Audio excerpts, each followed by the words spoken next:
Hey everybody, welcome to the Big News Show, episode number 12, our dozenth show with me, Ben Bailey. It's the Big News Show with Ben Bailey featuring me, Ben Bailey.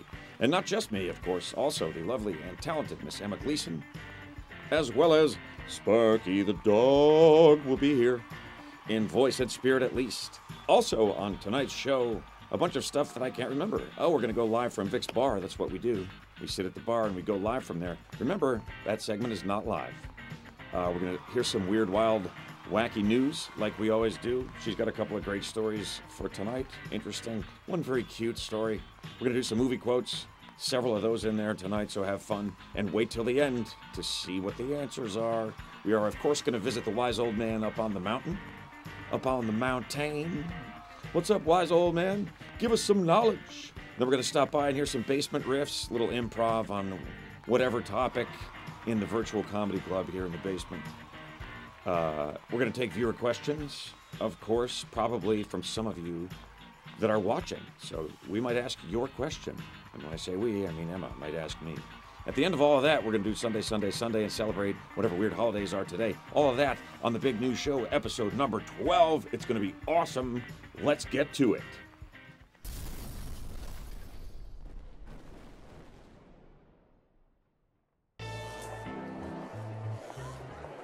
Hey everybody, welcome to Vic's Bar. We are live from Vic's, which, keep in mind, we're not really live. I mean, we're alive and we're here, and you're alive and you're there, but you're in a different time from us. We already did this before, and you're just hearing it now. But we are alive and at Vic's Bar, and howdy do, folks. It's number 12, the Big News Show, number 12, a dozen. Awesome. I can't believe it. At some point, we're going to have to start calling it call it what it is, the kind of medium-sized, not so new anymore show. the reasonably large, reasonably new show. Hello, everybody. Welcome to episode 12. I know what you're thinking already, and I'm going to answer you. It's a cash cab drive-by, everybody. You know what that means.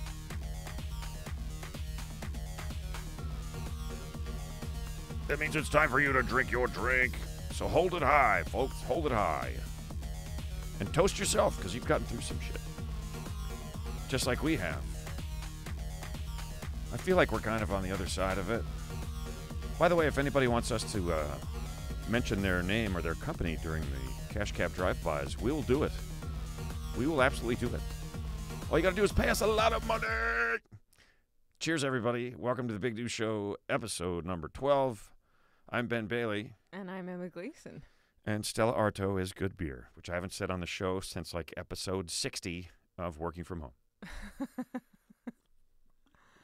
What's happening, babe? How's things with you? Mike, it is really capturing the sound of you drinking that beer. Cheers, everybody.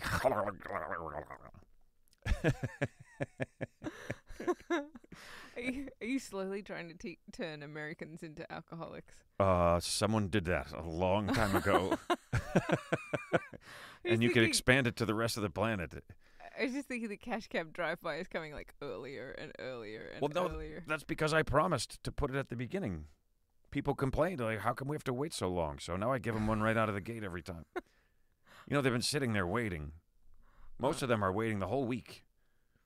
Wow, they must get thirsty. I don't know if it's true. But yeah, I told them I would do it early on. Because people were wanting, they're like, how long are we supposed to wait to drink our drinks? Mm-hmm. So you don't have to wait, folks. And also, keep in mind, you don't have to wait for the Cash Cab Drive-By to come up. You can sip your beverage whenever you like. Mm-hmm. But you damn well better do it when we do. And when we tell you. So can you believe it, babe? Our dozenth. Is that a word? Our dozenth episode. What do you think we call it after this one? A baker's dozen. No, I meant like we call it. Like this is it and we're out. Oh, right. Done? Sure, why a not? baker's dozen. That's funny you said that. Every time I say a dozen, I think of wait, what's a baker's dozen?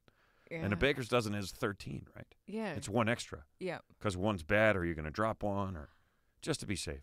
I think maybe it's because when they're making them, they're allowing for... When they're making the eggs? One to be a bad. When you're baking.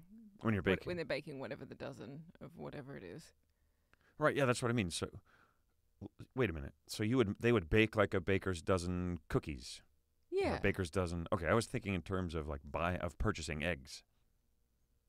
Right. I don't know why I was thinking of that. Maybe because dozen just makes me think of eggs. Doesn't all make you think of eggs. That's how they come. But So they would, and I was thinking they would ask for one extra, like whatever they were buying. If you were a chef, give me one extra. Give me a baker's dozen because I need a dozen and I want to have one extra. This sounds like a topic for research. It does. Why don't you guys look into that and let us know? I remember on the Tonight Show, Jay used to do a thing. Leno used to do a thing where he would go out and talk to people on the street, and he would ask them questions. And one of them he said to a guy, he said to a bunch of people, but one guy had a very funny response. He said, if a dozen is 12, how many is a baker's dozen? Yeah. And the guy goes, donuts? Like he wasn't right on any level. That's not a number for what? Was he? Jaywalking is what that segment was called. Right. It's got some pretty funny stuff out of people. Nice. But so, yeah, next episode of Baker's Dozen, which, just so you guys know ahead of time, will not be next week. We're taking the week off, man. Because it's Easter. Yeah. And because we're not going to be here. And because we're exhausted. And we need a week off, man. We need a vacation. We do. Been home in the house for a long, long time and just started working again. And I'm remembering, wow, my life is exhausting.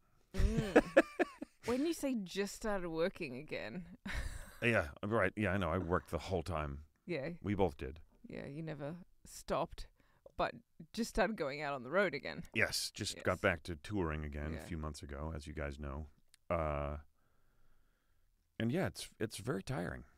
I'm not complaining, but I think you get to a certain age and then you just get tireder and tireder. Yeah. You never come back. You're always like, I need more sleep. That's why old people are just falling asleep all the time. Because they're exhausted, it turns out. I've never been a big napper, but I'm getting better at it these days. Oh, yeah. You love a good nap. I know you do, and you're good at it. It's essential I had to get good at it. Yeah, it's essential for me. Yeah. I think it's probably essential or at least extremely beneficial for everyone, but people don't do it. Yeah, there's definitely a lot of health benefits for it. People who nap live longer. Right. Studies have shown. But they sleep more of it, so does it even out? They sleep more of it? Yeah, so like you live just as much longer as you slept extra. Those naps gave you an extra 3.5 years of your life, but in total you napped for 5.5 years, so... Maybe it evens out just like that. Yeah, maybe. But it seems unlikely. But I think the most important thing is like that you enjoyed all those years that you napped even more because you weren't grumpy and cranky and you could think more clearly. And so did the people around you. Yes. So take a nap and have a snack. Yeah. It's not just you. I remember we were going to a diner this one time. It was like, I don't know, 3 PM or something. Yeah. And we were getting out of the car and some old guy was getting out of his car behind us, and he was like, ah! He was like giving us a hard time about something.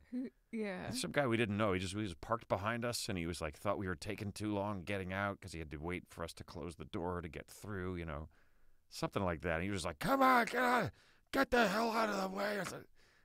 We were just like, what? I go, you better hurry up and eat, you grouch. And he just looked, he's like, what? He just didn't know what to say. I'm like, get in there and get some food in your stomach. You're yelling at people that you don't know. That really took him aback, hey? To everyone. Yeah. To me, I was like, of course I will say this to this guy. But everyone that was with me was like, what was that all about? I was like, what guy's being a douche? I didn't call him a name. I called him a grouch. Yeah. Which is kind of, disarming to say something that's kind of cute when you're giving someone a hard time back, instead of... You think being called a grouch is cute? Well, compared to what I could have called him. I could have been like, shut up, you fucking asshole. You know what I mean? If I was going to... I'm obviously a person who speaks up in these scenarios. But I would prefer to say something disarming. Yes, it's better. But in a tone that says, fuck you. Oh, yeah? Well, why don't you just drive safe then? And they're like, Yeah. There's this old guy at a golf course that I play sometimes. That there's often a guy at a golf course who's a bit of a grouch. Yeah. He's there. A lot of guys are older, and they're, I get it. I'm more and more of a grouch. I'm a grouch anyway, and I'm not even that old yet. But that doesn't mean I'm going to put up with it when I'm playing golf and you're giving me a hard time. There's certain guys that work golf courses. They love to come out and yell at the guys playing. Mm-hmm. Like they want you to drive into an area where you're not supposed to take the cart. They come up and be like, hey, I had a life once. Now I sit in this little shack all day. So there's this one course, and I was playing with a buddy of mine who has always enjoyed it when I get angry at people and give people a hard time. Since we were in middle school, he's like, oh, I love it. A couple of my friends are like that. Let's if somebody makes Ben mad, it'd be fun for us to sit around and watch what happens. So we play this course, and we know the guy's coming at some point. He always comes. And I'm like, all right. And my buddy's looking at me like, this is going to be good. Here comes the old guy driving up. We're there by the green. We just finished, And he comes up. He's like, you guys are taking forever.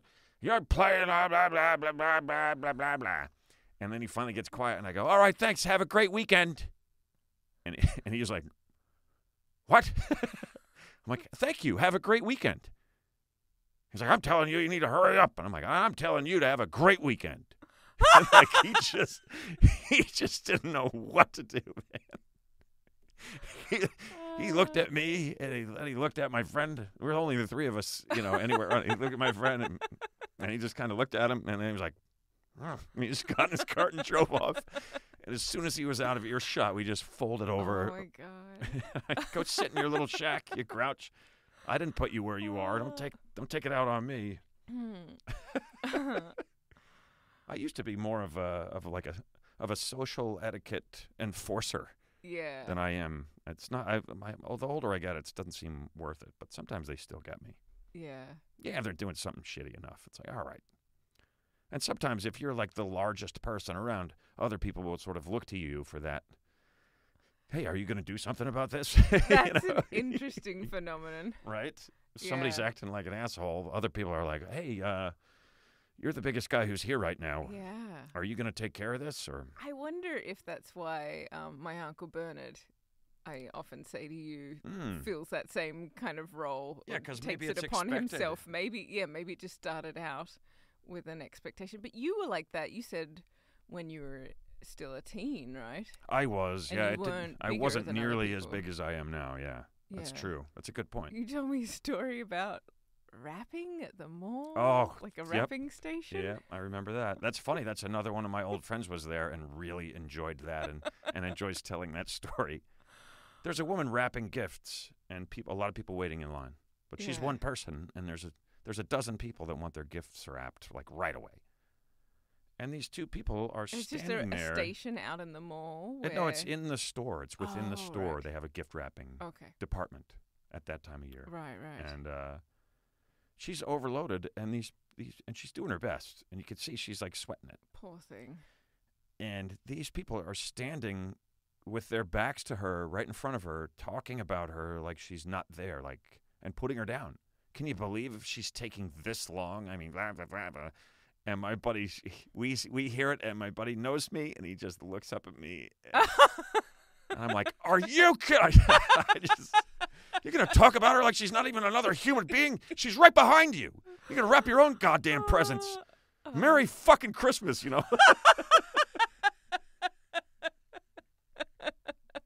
And they were like, just flat on the ground, like, all right, we'll grovel our way out of here. I don't know why I used to do that. Just because people are asking for it so often, I guess. Yeah. I don't know. So you felt a level of social responsibility, and no one else was doing it. Yeah, like, come on, man. Are we all just gonna? It's like witnessing a crime. Yeah. And you don't say anything. Yeah. It's like, say something. Yeah. If you see something, say something. I bet she remembers it. Oh, she remembers to it. this day. She loves Cash Cab. It reminds me of that day at the mall. And those people were being such assholes. You were a teenager, right? Yeah. That's amazing. I was like 17 or 8, That- 8. Yeah, probably 17. So impressive. Thanks, I baby. think. Yeah. Thank you. You're welcome. Giving a good name to grouches all around the world. You could be a grouch and do the right thing. Yeah. You could be grouchy about anything. You don't have to be. You know, I think when you were saying giving him a cute name, calling him a grouch, I was like, Oscar the Grouch has done so much for the word He grouch. really has. Like, That's exactly what I'm thinking of when Yeah. I say that. Like, if you Yeah. call someone a grouch, they just think of Sesame Street. That's so funny. I don't think of that. I think of like grouchy people. So that's why I was like, a cute name. Like, Yeah. Grouchy McGrouchy Pants. That's real-time laughter in the room. Blowing it up, folks. Yeah, I don't know. I'm not so much the policeman anymore. Though you have played one on TV. I'm not really a cab driver. I just play one on TV. Yeah, I have played a cop, a transit cop, and a criminal. I've played a few things here and there. Yeah. Yeah. Yeah. It's quite never so enough. funny. It's never enough. Unless you're working all the time. Unless you get to that point as an actor where you're one of those people that are getting work all the time, you feel like you're failing. Yeah. It sucks. Yeah. I mean, it's the only career that you can really, Succeed in without really working much. yeah, like not work regularly and it's just normal. Yeah, it's just kind of the norm. I remember talking to a friend of mine about it, and I was like, yeah, I wonder if I hope I get another.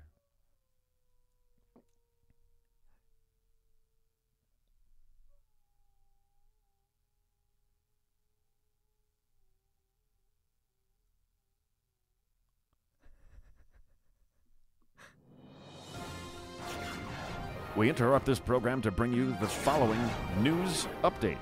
This news, keep in mind, is breaking. It's just breaking now. It's just now broken. Just now. Sparky just howled upstairs. I think he's practicing his howls. Like he's putting more and more into them every time. That was a long, sadder. mournful wail. It's so funny. I knew he was going to do it tonight. Like I had a feeling he's been quiet. Yeah. On recent episodes, Yeah, but I kind of had a feeling when I tonight he was left, going I to was chime like, in too. absolutely, he's going to. I fed him. He's like.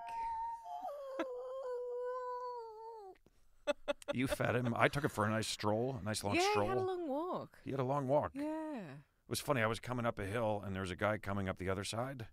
And so for a long time, I couldn't tell if he had a dog with him or not. Because I could only see him from like the waist up. Yeah. As we were getting closer to each other. And I'm sure he was doing the same thing. Like, does this guy have a dog?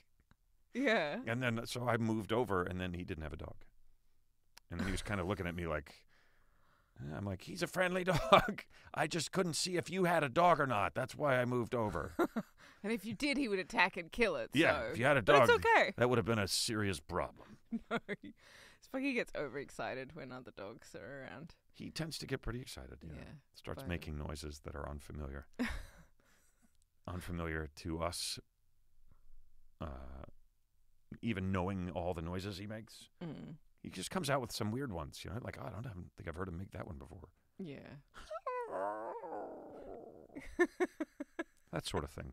I think we should take a viewer question. What do you think, babe? Oh, yeah, sure.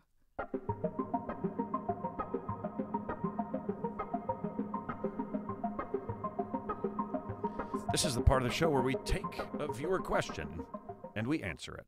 Nice. Yeah, we don't just take it. Yeah, it's no good just taking We them. take it, we answer it, we give it back.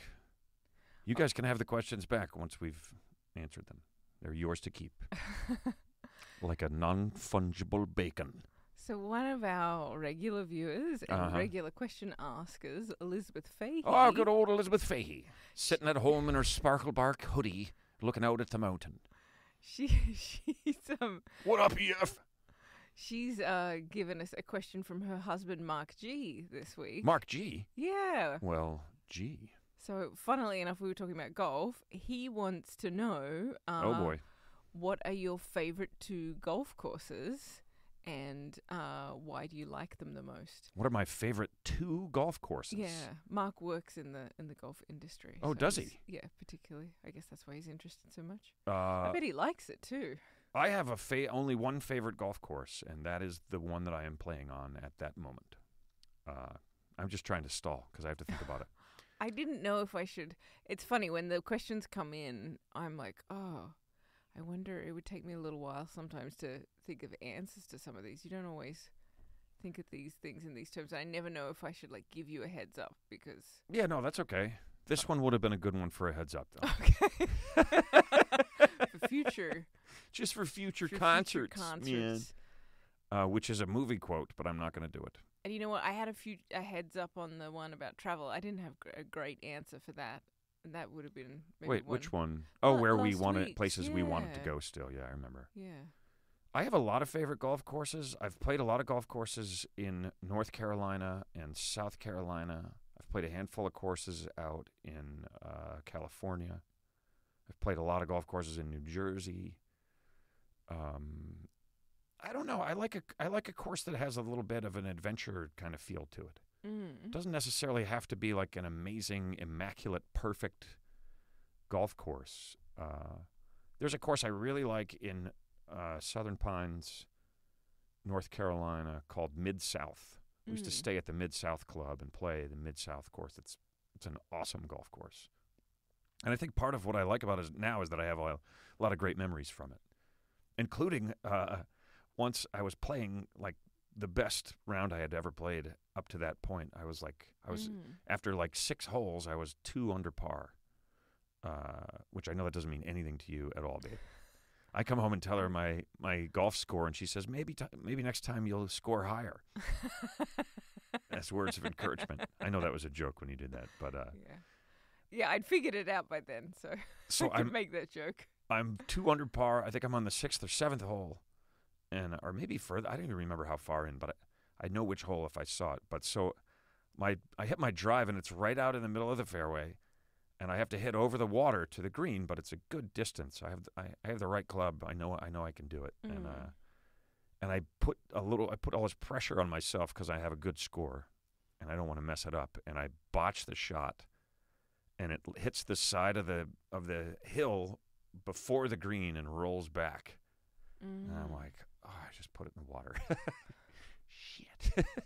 And then I walk over there. I drive up and I get out of the cart and I walk over, and there's like a little tuft of like swamp grass or something that's within the water, totally surrounded by the water, but my ball is just like stuck in it above the surface of the water. And so I can play it.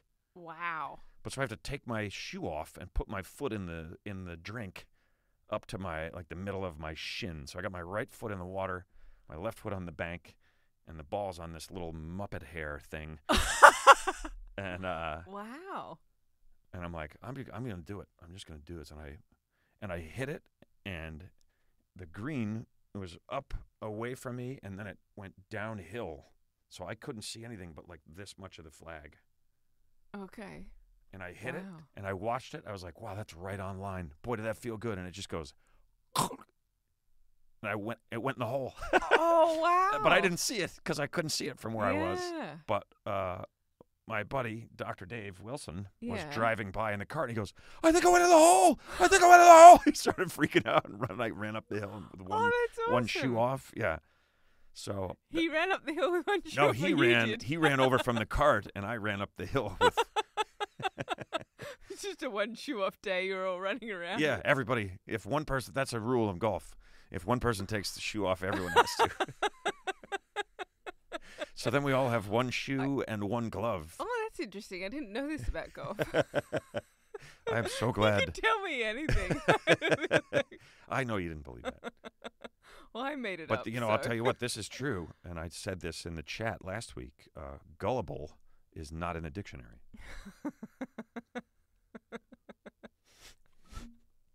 It's like a grade school prank. Is it? That's a good one. It's a pretty good one. I would have so been gotten. Right? Oh, like- really? I don't believe it. I mean, to be fair, I haven't checked. I like to say I'm trusting. No one has ever looked it up because they're afraid. and to be made a fool of. So I really like the Mid-South Club. I played the Presidio, which is a golf course on the military base in San Francisco. And that was really fun.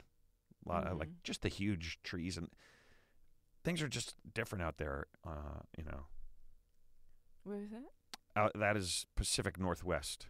So like giant fir trees and different kind of grass. And I don't know. A big part of what I like about a golf course is that it just feels like a getaway. Yeah. I hate it if I'm like on a vacation to play golf and I'm on the tee and there's like cars flying by on a highway like 20 feet from me. I was like, oh, well, we could have played out in the woods. I was just But I'm very noise sensitive. Yeah. But I like TPC Myrtle Beach, which is a kick-ass course that's obviously in Myrtle Beach, Dustin Johnson's home club. He seems like a super nice guy, that guy. I keep hoping we're going to run into him there one day when I play there. And none of the other guys want to play it because it's so hard. Oh, yeah. I'm always like, let's play on the last day. And they're all like, why don't we play an easier course on the last day? I'm like, because we're all practiced and ready now. No, we're all hungover and tired. Let's play an easy one. That's a good question. I played a course outside Atlanta called White Columns, which is really, really nice. I mentioned it on the radio, and I got invited. Some guys invited me to play. Oh, nice. Which was really nice. And then I was a little bit of a douche to them because I couldn't handle how much better they were than me. I was just like, oh, my God, these guys are so good. I really suck. Aww. So I might have been a little bit of a bad guest at that one. Apologies to y'all folks, and thanks for bringing me out. I could believe you might have been a bit of a grouch. I was a grouch, yeah. But not a douche. Well, if you're a grouch with people that invited you to play at their private club out of the goodness of their hearts, then maybe you're a little bit of a douche in that moment. Myself included. Sometimes I can't help it. I feel like I'm fighting myself. I mentioned it on the radio and then thought, oh, you know what, maybe somebody will actually invite me to play. And then a couple of people did. And then I was like, oh, what am I doing? I shouldn't be doing this. So I kind of went into it with a weird feeling. And I don't know. I think, go, babe. So I just... No, don't cheer me on. I'm fighting. This is the lesson is I shouldn't fight myself. I like how they both look over at us once in a while. Yeah. Like, keep an eye on the guy who's trying to punch you, you dope. Don't fight yourself, folks. That's the lesson of this little segment. Yeah. And a good excuse for me to put myself up with no shirt on twice in one segment. Don't fight yourself. Do things that are good for you and listen to a little voice in your head that says maybe this isn't what you want to do. You know what I think? Sometimes I do. I think you were inspired to take that action, and sometimes you get inspiration. It doesn't come from you, and you don't know why, and you act on it. I know why, because a friend of mine was like, "You should mention it on the radio, and then people invite you to play." Maybe that's why I didn't feel right about it, because I was like fishing for a freebie, Yeah. Aw. It's all right. It was years ago. I'm sure they really enjoyed getting to meet you and play with you. I don't think so. I think they're like, point where yeah, we invited the cash cab guy out to play at the course. What a dick. We were so much better than him, he couldn't take it. His ego couldn't take it. What a dick. And then he didn't even have lunch with us, just got in the car and left. It's not true. Some of it's true, some of it's not true. Anyway. It's a very nice course. It's a very nice course, and those guys were very nice to have me out. Oh, that's nice. So it's probably on the list. And then there's a course. Well, I have one more. I know he said 2, but I'm giving you 3, Mark. Okay. Mark G. Don't get me started talking about golf. It'll go on forever. And we already asked people what they thought, and they don't want me to talk about golf. Because I guess remember I was like, going to do a segment about golf when we were doing the working from home, and people were like, nah. The general consensus from the listeners was like, nah, I don't think you should do it. But there's a golf course here in New Jersey that's called Galloping Hill. It's a public course. It's a great name. It's a public course. It's in Union County, New Jersey. And growing up, I would play there a lot. And it always had this amazing layout. And I always loved it for that. But it used to be in not very good shape. Mm. You know, it wasn't awful, but it wasn't in very good shape. They didn't have much of a budget. Geez, probably 10 years ago now, they got a budget. Like they were like, we're going to revamp this course. And they got money from the county, then they got money from the state, then they got money from I think they got money from the USGA, or I don't know. They raised a ton of money and they revamped it, but kept the really nice layout. And it's an awesome course. You should play it sometime if you ever come up this way. It's called Galloping Hill. Yeah, I don't And they have a clubhouse that looks like it's ridiculous. It's huge. I don't know what they're doing in there. I don't know what they need all that room for, but I've seen it. You pointed it out from the highway, right? yes, you can see it when you're driving on the Garden State Parkway. I know something about golf. Yeah, and New Jersey. And, yeah, when you're driving on the Parkway, you can see it now. You could always see it, but it used to be, the hill used to go up higher, and the clubhouse was literally like a little 2-bedroom house with a basement that had been turned into the clubhouse and the locker room and the snack bar. This tiny little house. Wow. So that's quite a contrast. And there used to be a giant oak tree right in the middle of the 10th fairway. It's just like 50 yards out and, you know, this big around. Wow.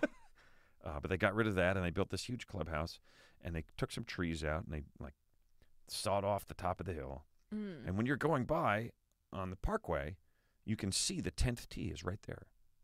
And there's a funny story that my friend and I were headed down, going down to Atlantic City, and we're driving along the Parkway, and we're talking about a guy we know who does handyman work, supposed to be working on our other buddy's bathroom. And we're like, yeah, he's probably playing golf. He's probably not working on the bathroom. He's probably playing golf. And I'm like, well, let's find out. And right as we're going by Galloping Hill, and there he is, the guy we're just talking about, on the 10th tee, getting ready to hit. I'm like, oh my God, it's crazy. What are the odds? He does great work. He does. But he loves his golf. He does. Yep. He sure does. And he knows we're talking about him if he's listening right now. Because his ears are burning. And because who else could it be? I can't believe we're a half an hour in. Oh, are we really? Wow. To our 12th episode. What should we do? Let's get some news. What do you think? Okay, How about some weekly weird? I was just going to weird, wild, wacky Wednesday world news. You did also play golf in Australia when you came with me. Did I? And you were there for my brother's wedding. Yes, that's right. We kind of played golf. And I was one of 2 people that actually were golfers. And everyone else was like, we'll just hit him over there. And yeah, all the ladies were getting ready for the wedding and all the men went off to play golf beforehand. And the story that came back was pretty funny. My dad was saying that you were helping my cousin-in-law out, my cousin's husband. Oh, yeah. Yep, I remember now, yep. And Dom kept, lifting his feet when he swung, apparently. He kept missing the ball completely. Yeah. And Dad was he's not a guy that golfed really ever.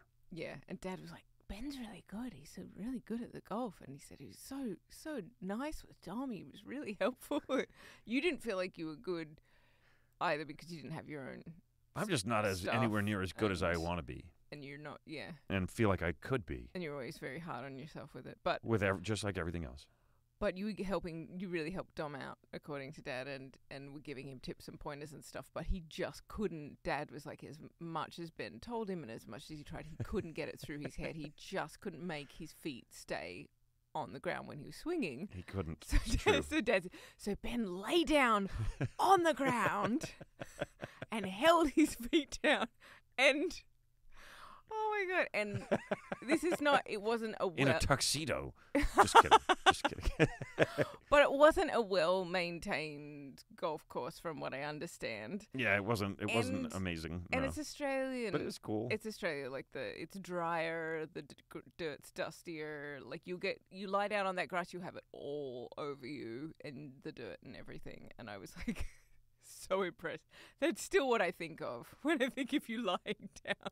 Oh, yeah. You think of me getting really dirty? Holding his feet down, I think of you standing up and having cooch grass all over your shirt and stuff. Cooch grass. Yeah, that's what it's called. That's where I heard the birds that sound like R2-D2. Yeah. And I was like, oh my God. R2-D2 is hiding behind every one of these trees. This is crazy. Wait till I tell C-3PO. Do you want to? But they really sounded like R2-D2, and then so I went and I looked it up, and a company that worked on the sound effects was Australian-based. Right. And I'm Sound like, effects for Star Wars. Yeah. Yeah. I'm like, they took those parts. Which ones are? They were the They're magpies, the magpies, right? Yeah, I think so. It's so funny. I never put R2-D2 and magpies together. Like it's just the same noise, I just guess on I just- at like a slightly different speed. Yeah. Like they just sped it up a little or something. I'm like, so weird. Yeah. That's right. Yeah. I Very- held his feet down Very clever. because he kept like, when he brought the club back, he would Yeah. pick up one foot, and when he came through, he'd pick up the other. I'm like, you have the chance of putting the club in the same place while swinging it that hard and moving that much. It's not going to work. Yeah. And he couldn't keep his feet down, so yeah, I held him down, and he hit the ball. Nice. He hit it pretty well. Nice. He also hit me in the face with a club, but no, I'm just kidding. Oh my god. I'm just kidding. All right, let's do the news. Okay. All right. It's weird. It's wild. It's wacky. It's Wednesday? Is it Wednesday? It's No. weekly. It's worldly. It's Emma's Weird, Wild, Wacky Wednesday Weekly World News. Nice. Booyah! It's your news, babe. What's up? What's happening? This news belongs It's so to funny. you. I'm getting in my news zone every time. I wasn't realizing that it was saying Wednesday every week. Yeah, but it still says Wednesday. So I don't know who's in charge of that shit, but they need to fix it. All right. Okay, so this is a story about a dog called Diamond. This is a story about a dog called Diamond. Yes. Diamond Dog. Diamond Dogs from Ted Lasso. We're the Diamond Dogs, man. Aren't they the Diamond Dogs? Oh, yeah, they are. They're a little group Yes, they are. that Roy fucking Kent is but the so loath to be a part of. The Diamond Dogs makes me think of Moulin Rouge. Right, sure, And me this- too. You know how I love a musical. Ah, But they love it from something. Is it Moulin Rouge that Ted Lasso there's like a song. pulls it from? They call me the Diamond Dogs. That was nice, babe. call us. I like that. You earned this. Oh, goodness. Blowing it up, baby. Yeah, that's on the Moulin Rouge They call me the soundtrack. Diamond Or Dog. they call us, I don't know. I always sing me in my head or out loud when I All I sing can think along, of is but Diamond Girl. doesn't make sense. Oh, Diamond Girl. You know Hmm. that song? You're my... You're like, No, I'm just what thinking planet was that from? Lucy in the Sky. Lucy in the Sky with Diamonds. Mm. Of course. Where else would you be? All right. So I don't know what this dog Diamond was named for. Okay. You said dog named Diamond Dog named Diamond. because he's got a head like a rock. Are Are we? Do we have a photograph of him? We had her. Oh, she. Yeah. We have a photo, and I provided you with a video, I Oh, believe. which one should we look at first? Sure, can go with the photo. Okay, photo coming Mm. up of Diamond. Oh, Isn't hello, she Diamond. cute? She's quite cute. All right. Is that that's a big curve on that lens. Look at the door frame. Yeah. So They're trying to make her face look longer, or something. Sorry, did I ruin the story? no. Why don't we look at the video? Okay. Okay. So. You see what I'm talking about, right? Like there's yes, a little. I do. It's a kind of a wide-angle lens, or. Yeah. It's from a doorbell camera. Oh right. Ring ring. Hello. It's It's me, Diamond Dog. a Vivint video camera. And these people have one, and Diamond, she comes up to the front door, Mm-hmm. and let's play the video and see what she does. This is when she's been outside for a little while, Okay. and she wants to get back inside. Oh. I'll remind you of anyone? What is happening right now? She rings the doorbell. Oh. Nice. So we are like the doorbell. So the doorbell camera gotcha. is catching her. That is some doorbell. It sounds like there's an ogre answering the door or something. And then they don't come, so then she sits and waits so perfectly, and they don't come straight away. She jumps up and does it again. She did it again. I was going to say she rang it didn't- again. She didn't hit it perfectly the next time. Now she's Yeah, like, so here we go.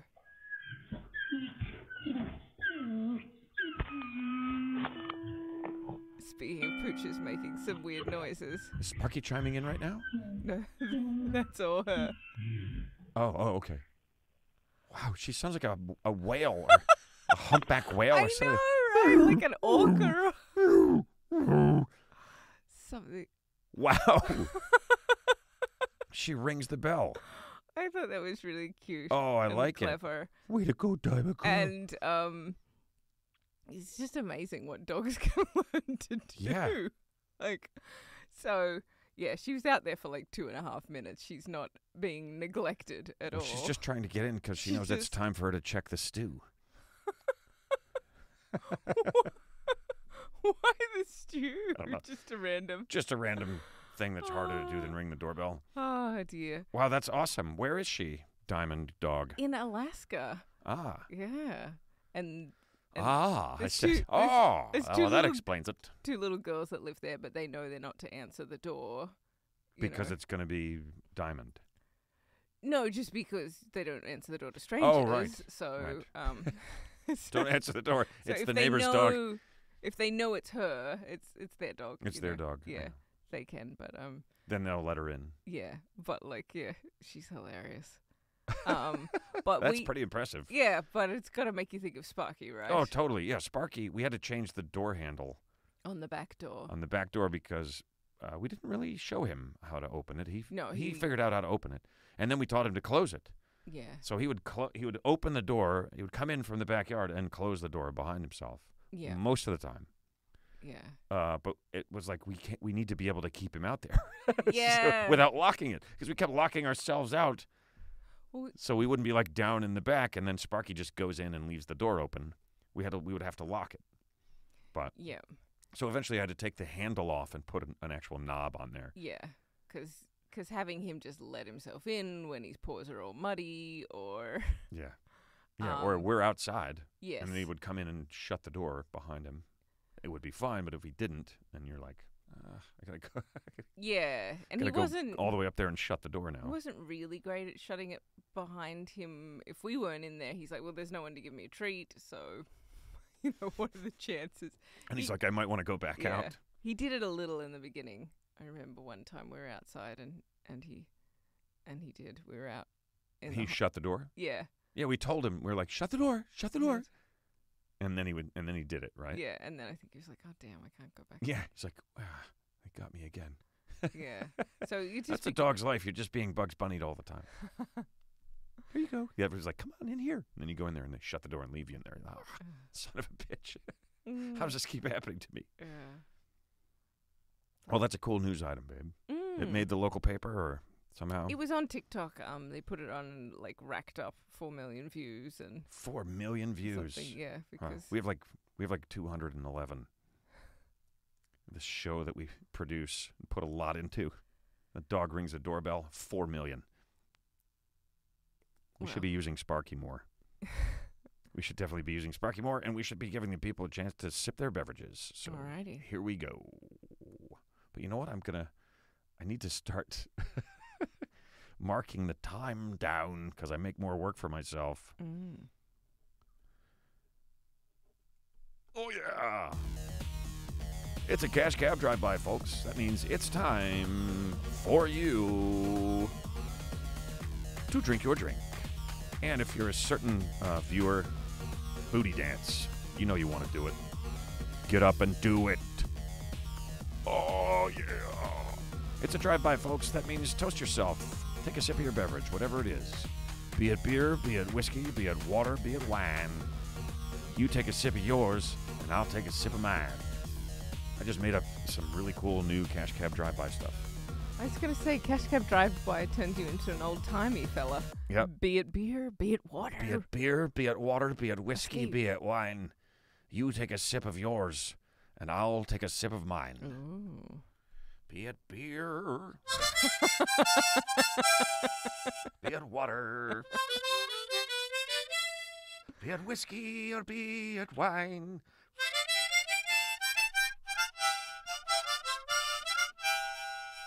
You take a sip of yours, and I'll drink the rest of mine.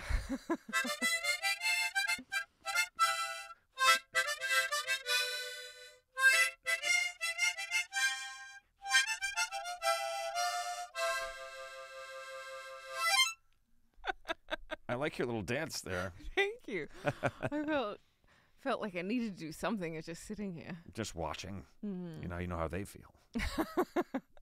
Oh, no, they're dancing. They were dancing. They've definitely been doing some dancing. Definitely. Oh, boy, oh, boy.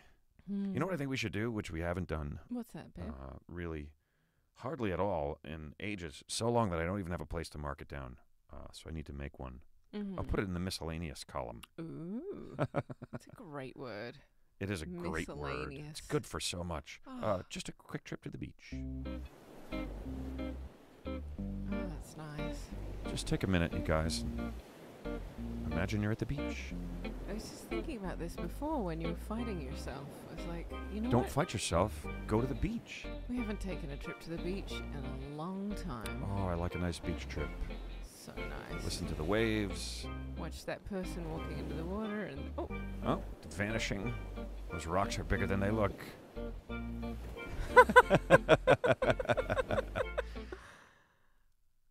Oh, and that's it for the trip to the beach. I need to put that on loop. Yeah, once in a while we should do that on the show. We should just take a little trip down to the beach. Take a little trip and see. You know that song? It's a great song. You know where else we should go? We should swing by the top of the mountain and say hello to the wise old man. What do you think about that? We've breathed in, we've relaxed. Yeah, now let's go get some wisdom. Seems like a good idea. Let's go get some wisdom from the wise old man. Up on the top of the mountain.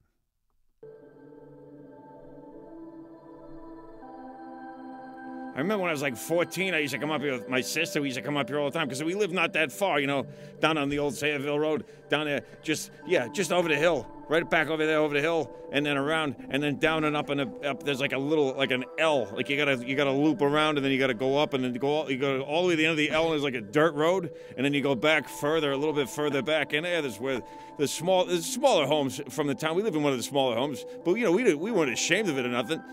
People maybe they judged us. They thought we were a little bit, I don't know, sketchy. Just because a couple of us have been to jail a couple of times. It's not a big deal, but the point is we lived close, and we would come up here, and we used to have a great time. I mean, honestly, I only came because my sister's friend Patty had these huge boobs. She had these amazing boobs, and I would just come because I wanted to look at her boobs. So other people were admiring the view. I was admiring the view. You know what I mean? It was Patty. I was admiring the view of Patty and her boobs. And yeah, we had a good time like kids do. We lit fires, we lit things on fire. We stole away these purses and we would run up here and go through them and then just throw them in the dunes. Nobody's ever going to know. I mean, seriously, don't judge me, all right? I had a slingshot, I had a BB gun, so what? I had fun. I was 14. What you gonna... Look, we had a good time, all right? I guess... you know what? You didn't come up here and ask me stuff then if you're just going to judge like that. Whatever.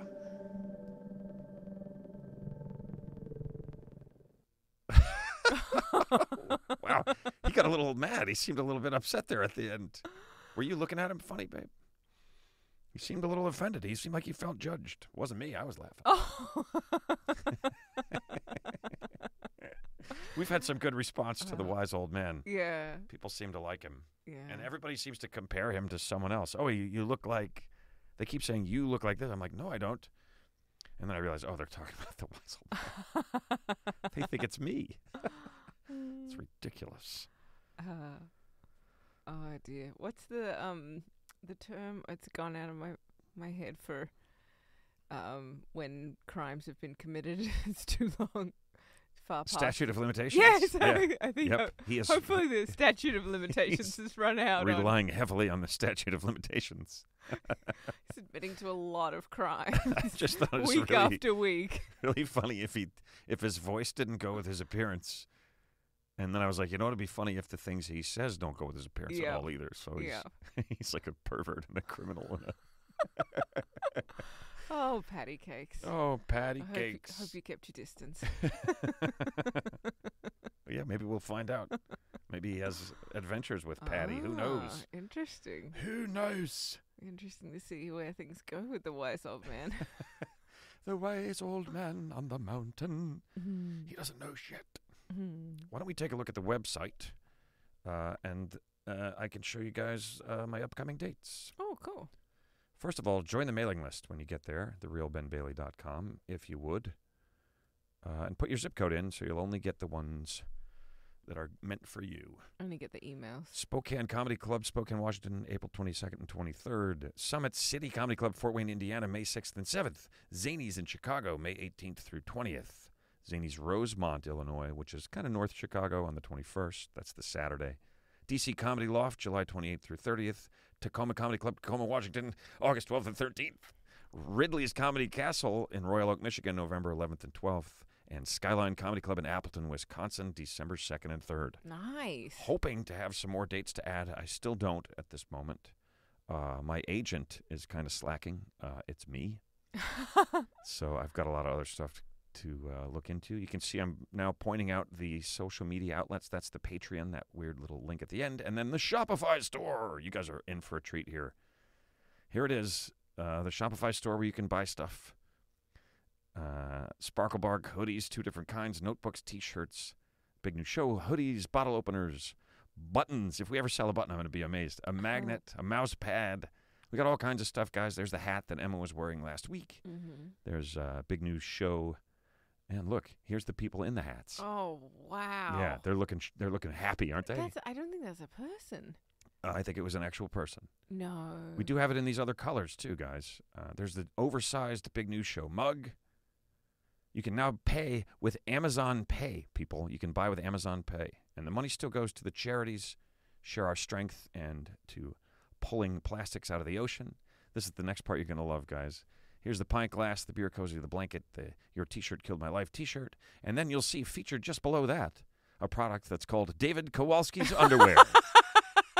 And wait till you see him. Look at him. Oh, David. Wow, David. I didn't know you had ink on your arm and such tight undies.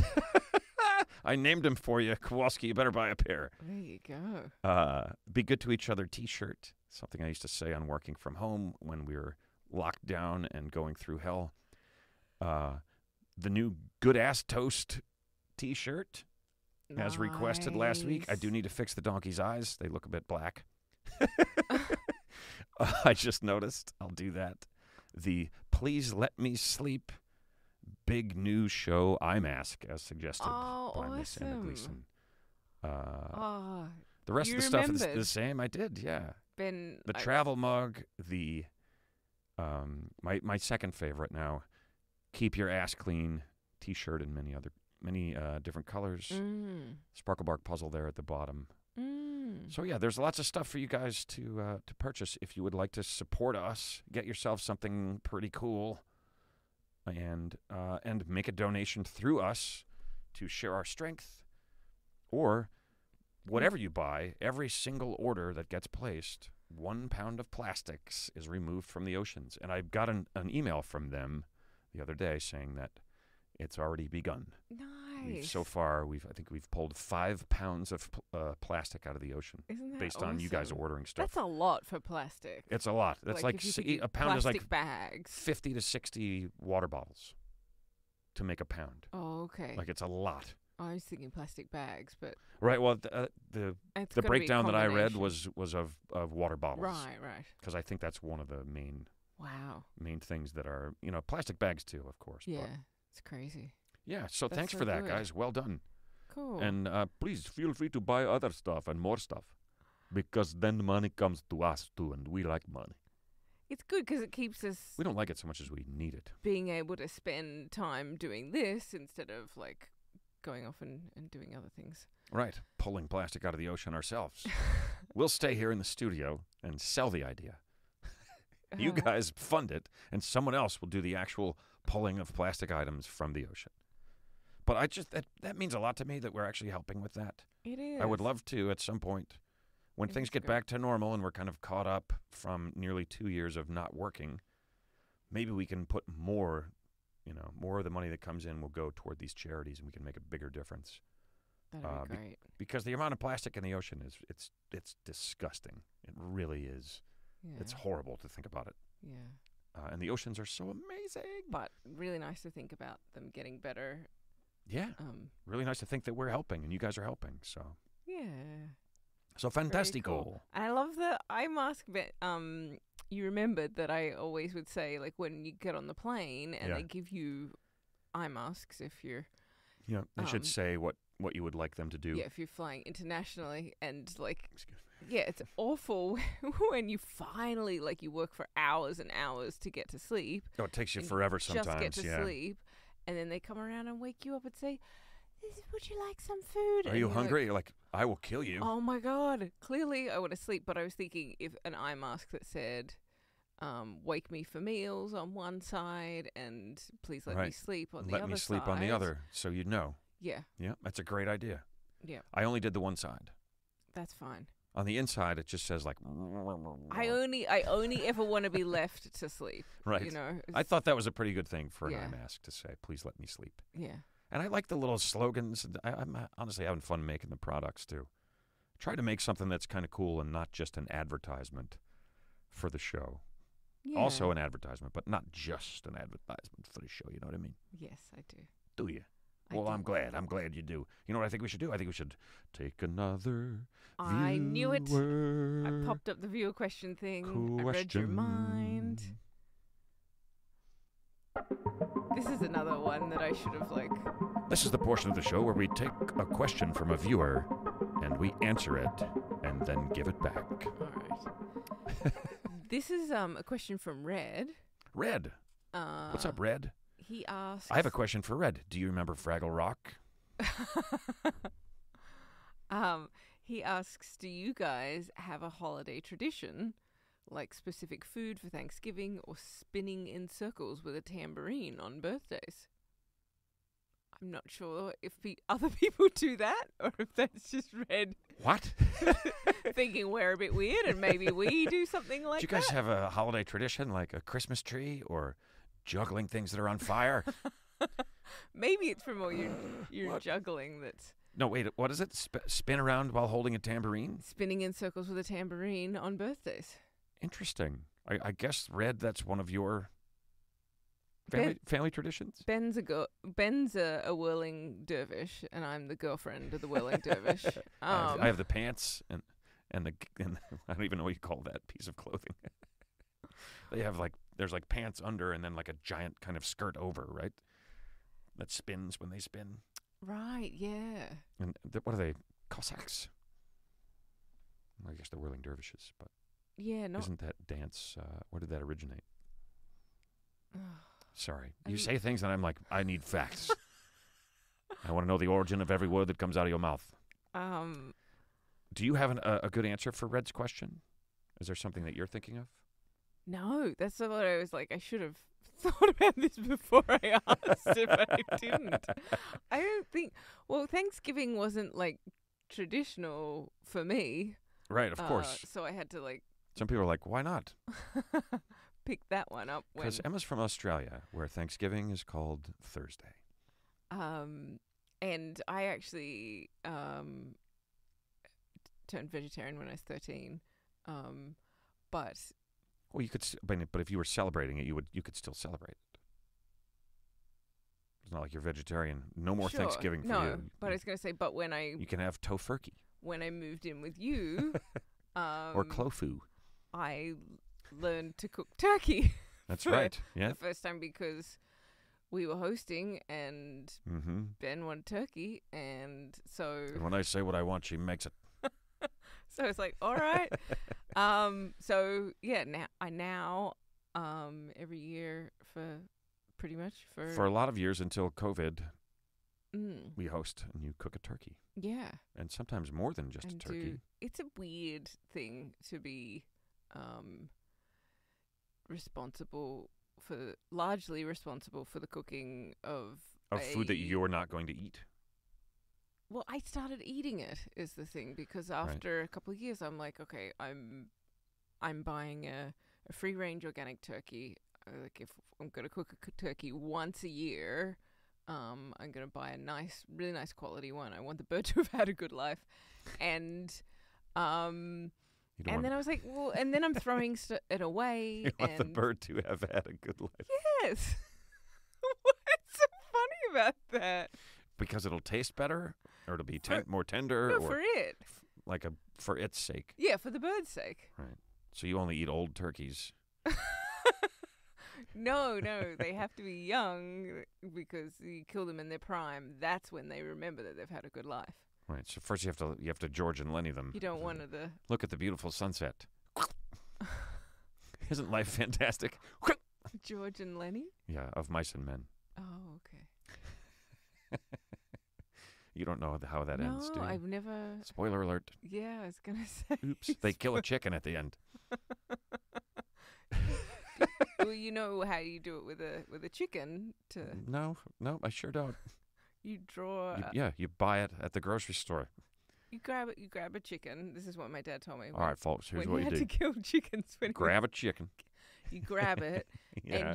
and you lie it down on the cutting block. You say that like it's easy to grab it. I watched Rocky Balboa chase one of those things around for a half hour, and he was pretty quick. So you grab it. You grab it. You catch it.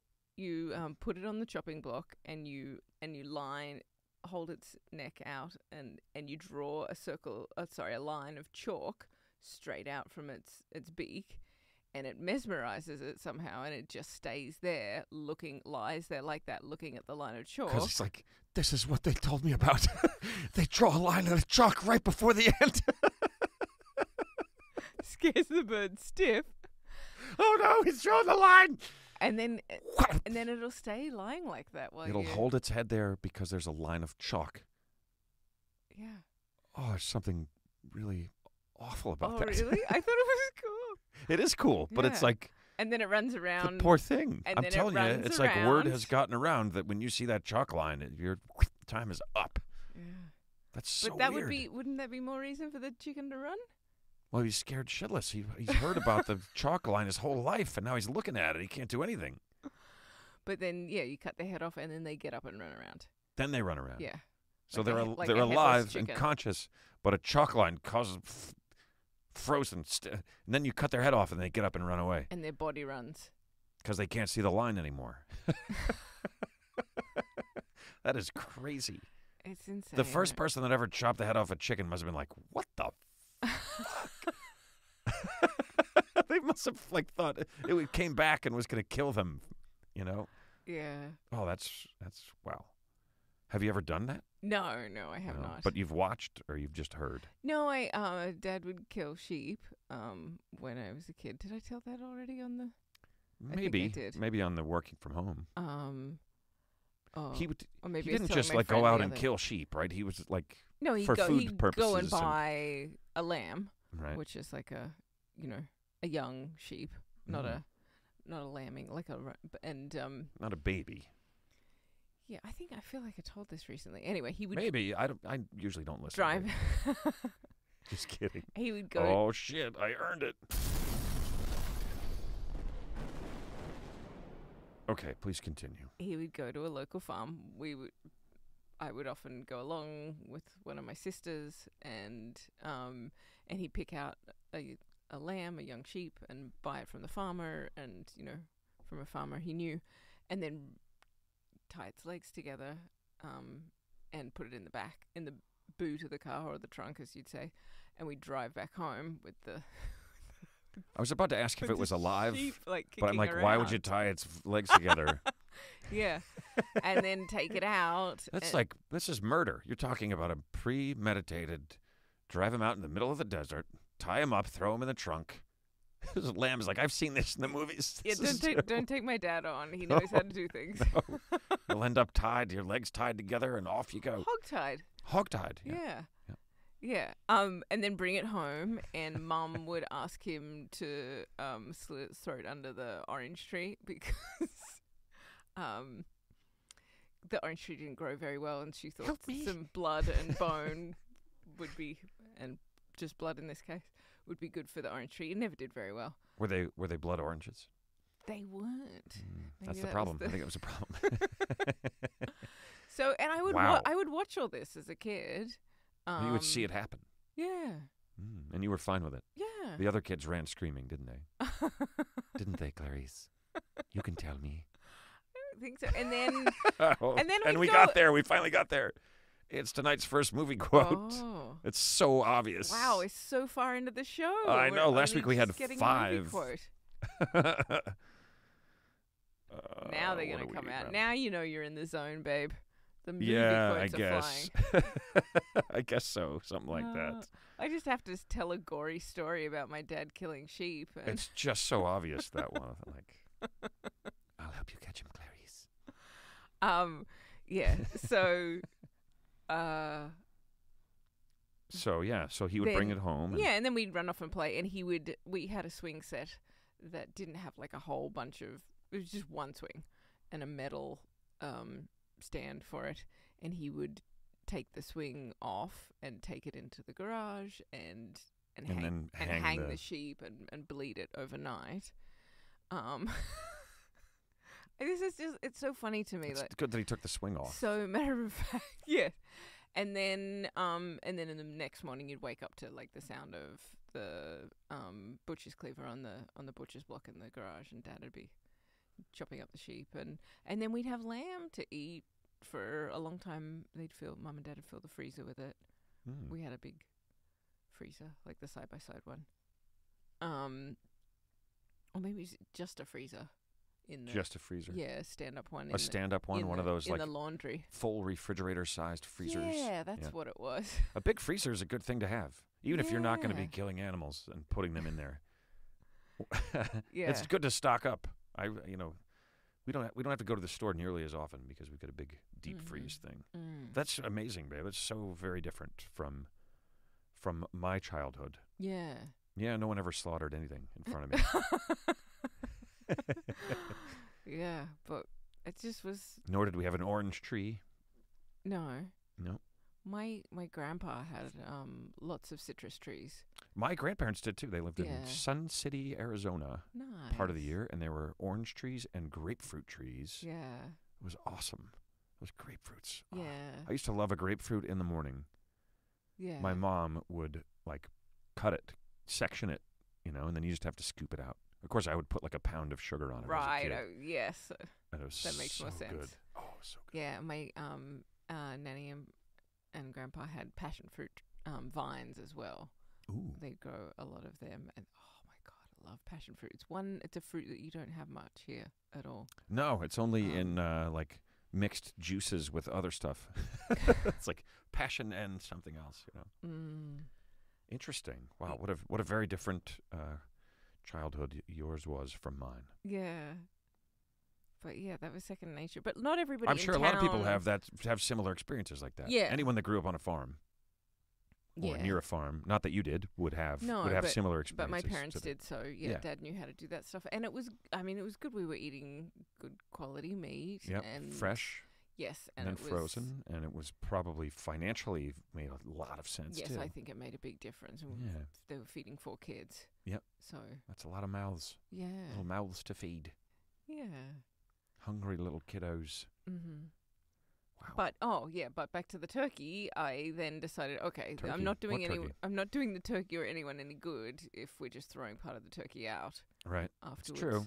So, and my naturopath said to me that it would be very good for me to have some meat and encouraged me to make bone broth and stuff. And she was like, right. I'm vegetarian, I get it, but like this is a good thing for you. So I do eat some. I eat turkey at Thanksgiving, and so there you go. There's your answer. We do have a tradition. Emma makes turkey and she eats it. Yeah. But only a bird that lived a good life. Yeah. I feel like I'm forgetting some tradition that we have that I don't remember. It has slipped my mind for the moment. I don't think we do anything particularly unusual. For any of the holidays? Yeah. Yeah, maybe not. All right, we'll come up with something. I mean, that wasn't part of the question that it had to be unusual, right? Or was it? Do you guys do anything weird? Yeah. No, but his example just your was usual pagan rituals. Like specific food. A specific food. Yeah, we do something weird. We celebrate any of the holidays that we celebrate. They're all a little weird if you think about it. It's funny. We cut a tree down and put it in the living room for a month. We do that. I like that. It's really nice having the fresh. It really is. Trees here. But if you think about it, it's a little bit strange. Bring a tree into the house. Queen Victoria and her husband Albert Not well, but I've run into them occasionally. They popularized that because The Christmas tree. Yeah. Yeah, I remember hearing that. Maybe it was you who told me that. Because I was watching Victoria. We're so sorry. And Albert. they're the reason that people give each other like presents on their birthday and stuff. That wasn't a thing before then. Wow. It's amazing. And she's the reason also that like women wear white to their weddings and stuff. They did a lot. Yeah. Isn't it funny how certain people like just created so many different things that we live by? Yeah. Like Henry Ford is one of those guys. Oh, yeah. Yeah, the 5-day work week and the weekend. Right. It was to sell cars. It's amazing. It was like work 5 days and then buy a car so that you can go somewhere on the weekend. Yeah. Unreal. Crazy. And it's just so established. Yeah, yeah. We don't even think twice about it. Yeah, it's funny, like someone said, like weekend. We think of it once and then we throw it away. We never think about it twice. Weekend in something that was a period thing recently, Right, and I was like, I don't think they had a weekend. Right. Then. Yeah, and they if probably didn't. They probably didn't call it that. No, they just had Sunday, right? Yeah. They had the day of the Sabbath. the Sabbath. Right. You know. Yeah. I mean, the names come back. Isn't it Roman? The month and the it's Gregorian calendar that we use. No, I believe so. I believe it is. Again, I'm questioning you for facts. You're just sharing something. I'm like, I need the history behind everything that you say, woman. Oh, there's so much rattling around in there that In your head? Yes, that I don't remember it all specifically. We can look it up. That's kind of how I feel about mine, too. There's just stuff rattling around in there. Yeah.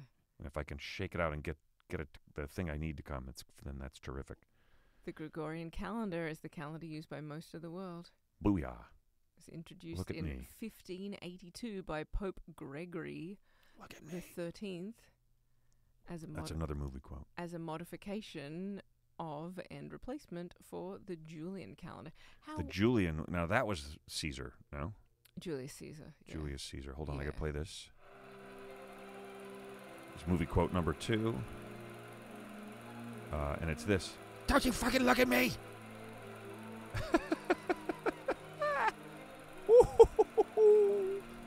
Don't you fucking look at me!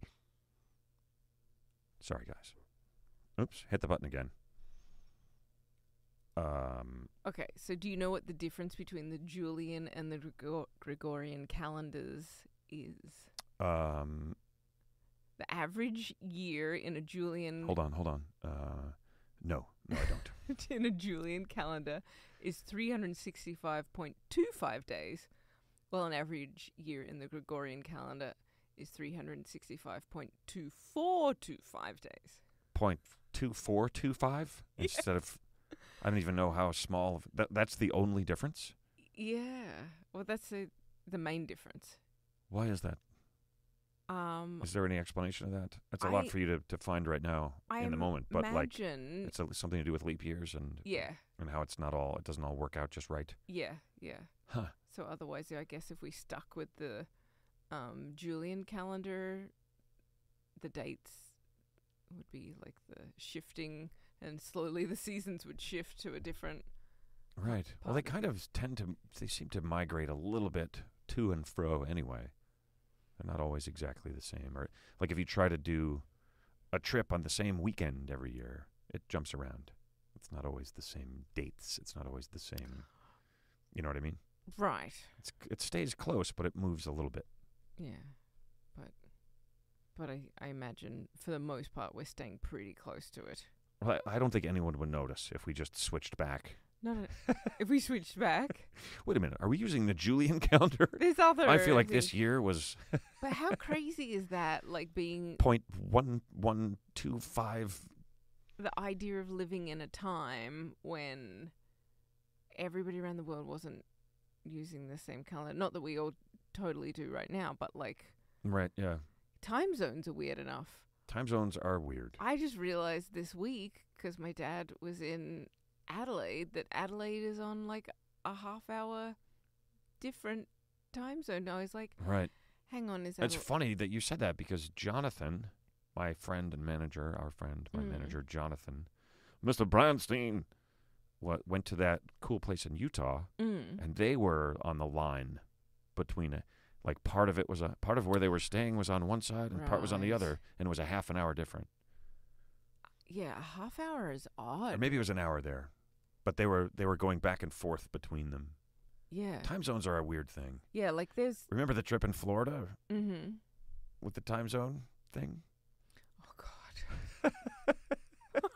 We had like a 5-hour drive, and we were going to be late because we didn't realize that there was a time zone change. Mm-hmm. Yeah. We drove so fast for so long. Yeah. We stopped once to pee. We ran into the Starbucks. That's right. We needed gas. I peed for 3.5 minutes. I ran in while you were filling up. Yeah. And then we like switched and peed. Like we were just like, well, there's no time to stop. There's no How time did we to stop find for out? food. Like we were into the trip, or was it before we left? We were like, oh my God, might have been. There's a time change. There's a time difference. Before we left, or it might have been like right when we got on the road. I don't remember exactly how. We were in the northern part of. We were in Rosemary Beach, weren't we? Right. Is that the Panhandle? It's area? not. It's like right on the verge of the handle. It's right at that spot where the water gets caught in the skillet when it's in the dishwasher and drips out. That's where we were. We were in Rosemary Beach, and we had to go down to Tampa area, right? And because you were doing shows. They're not in the same time zone. They're like, it's like, what? Oh no, we have an hour less to get there. We're like, we're gonna get there maybe like a half hour before the show, and then we found out, nope, we're gonna get there a half an hour after the show. But I am the show, so shit. Yeah, so turned out to be fine. You drove. I found like your contacts details, and emailed him or got in touch with him somehow or called him and said, we're coming. We're going to be a bit late. Start the show. Ben will be there at this time, according to our GPS. But yeah, there was no warm-up time for you. It was out of the car, onto the stage. There was an opener, though, no? Yeah. Walter. Another movie quote. And it's a simple one. It is, Jesus, Walter. I want to push the button. Push the button. You know which one it is. It's time for another movie quote. And it's this. Jesus, Walter. Yeah, Walter Campbell. Comedian, former Air Force person. That's not how you're supposed to say that. I don't think. Well, we're already an hour and 16 minutes into the show. Goodness. I feel like we've been traveling at warp speed.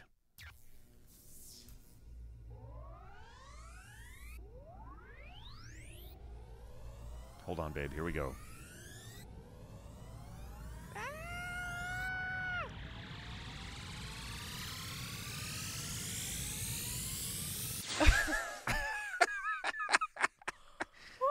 Woof! Oh, yeah. Wow, you enjoyed that. Just that release after the intense. It's very intense, and then it's just like, oh, we're floating.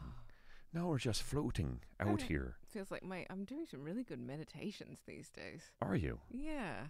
That's when I get to that good place. That's what that feels like, that end of the... Right, where you're like, everything's quiet. And you're just kind of floating. Yeah. Just in the zone. Yeah. Yep. That's one of the things I love about hockey.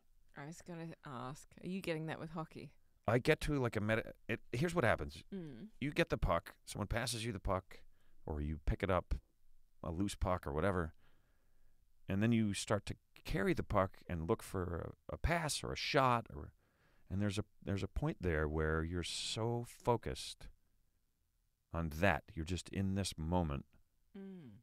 For me anyway, where I'm like skating along, I'm carrying the puck, and I'm watching, trying to know where everything is and what's going on, what I'm going to do. And everything just gets really slow and really quiet. Yeah. It's like this other little space, and there's no noise in there. You know?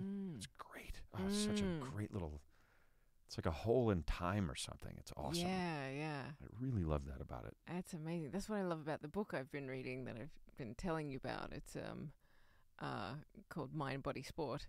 And Mind, Body, Sport. And it's about getting into that zone using your breathing. And yeah, athletes are always trying to get there. And made me think that's the one, like, golf story I really like about the guy who was playing golf. And There's only one golf story that you really like, and it's not one of mine. It's just what you're saying.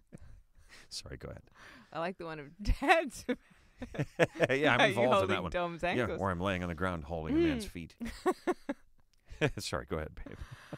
That was a pretty good one. But yeah, in the book it talks about, do you remember his name I was telling you about? A man who was making this putt at the end of a long golf tournament that was going to be the difference between him winning and losing it. Mm-hmm. And he's all lined up, and if he sinks it, he wins the whole thing. If he misses, then he loses. Mm-hmm. Or it's so weird, losing, coming second, that idea.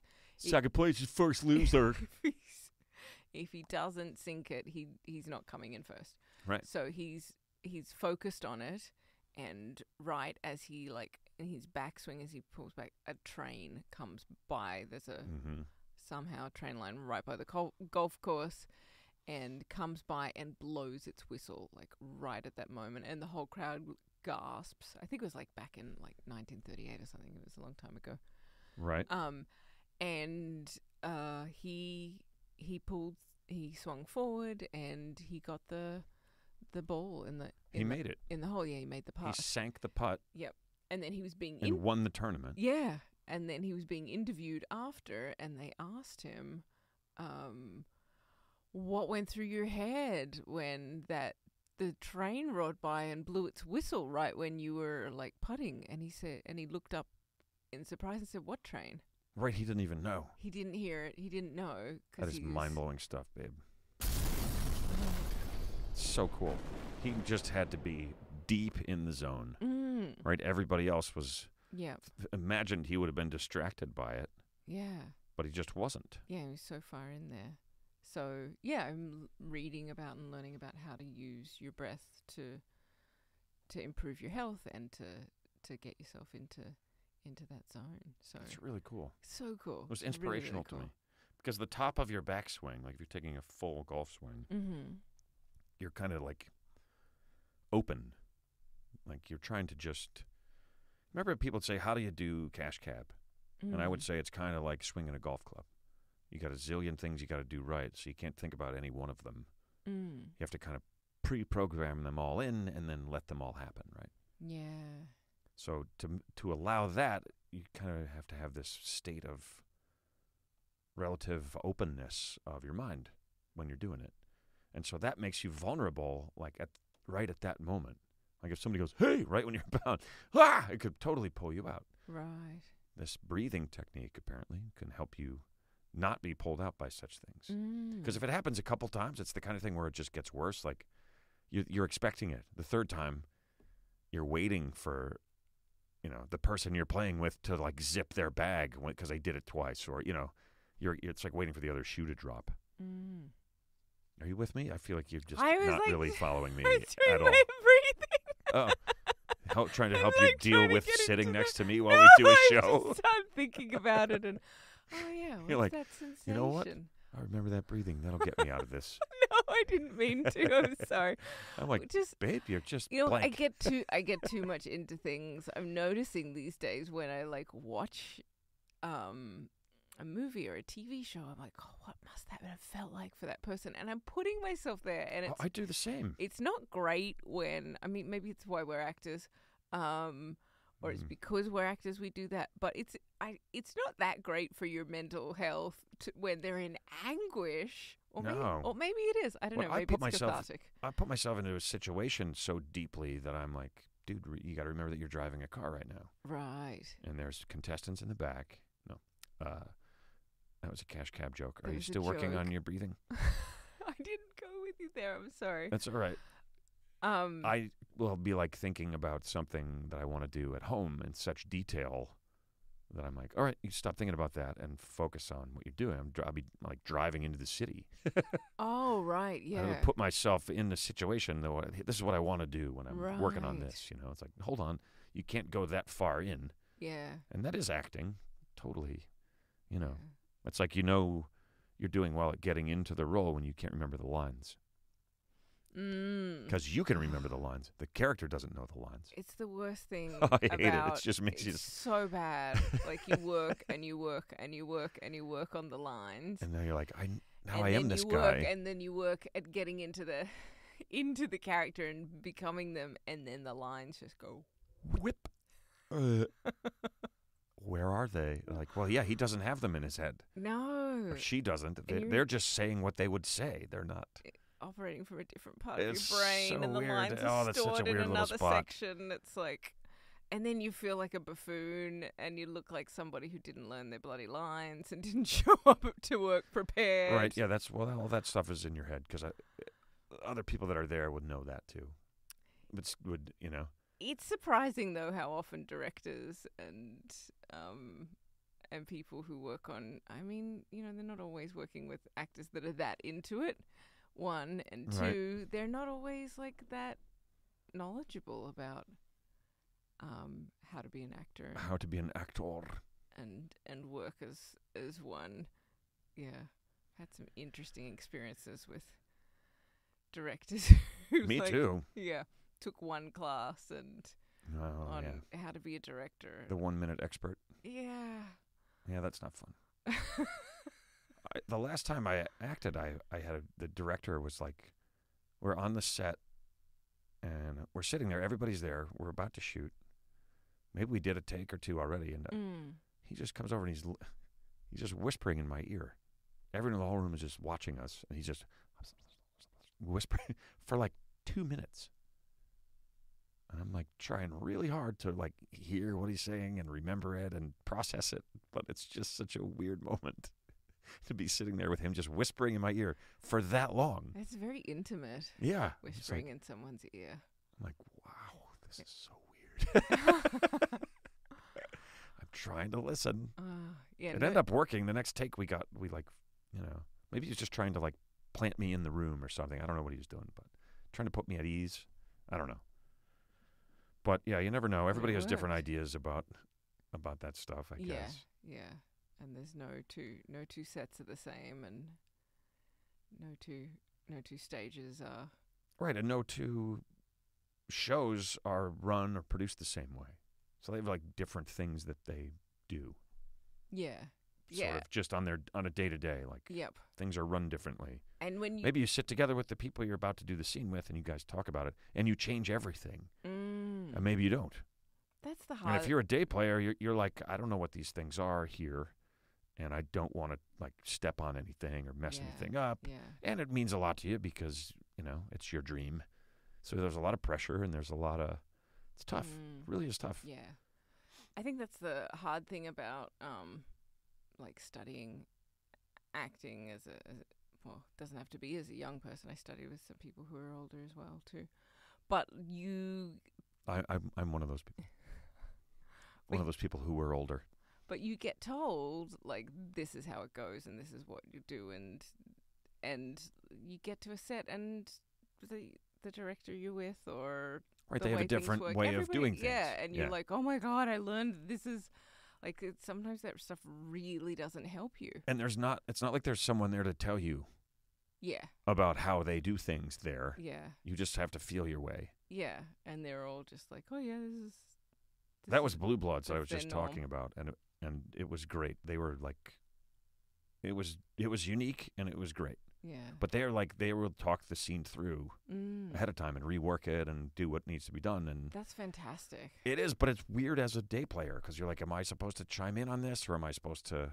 Yeah. Like we shot the scene in his apartment, the character's apartment. I kind of looking back feel like they just wanted me to like run with it.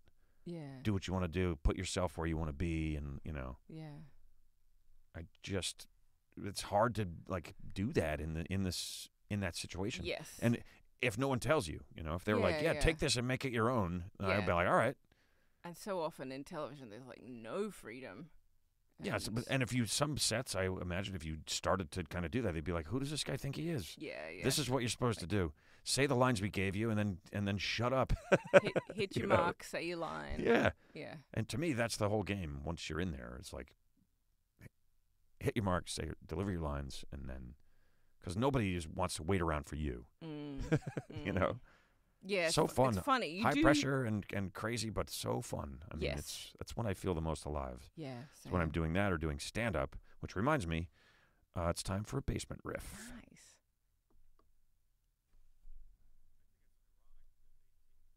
I think it's ironic that they take people to prison in a school bus, right? Like it's a little bit, there's an implication, there's a subtle implication, like, hey, maybe if you had ridden the bus back when you had the chance, instead of sneaking off onto the bridge and lighting things on fire with your deadbeat friends, maybe you wouldn't find yourself riding the bus now, right? I mean, it's a little bit like... Hey, remember last time you rode in one of these buses before everything went to hell? Yeah, well, we thought you might want to think about that as your last memory before you go into the joint.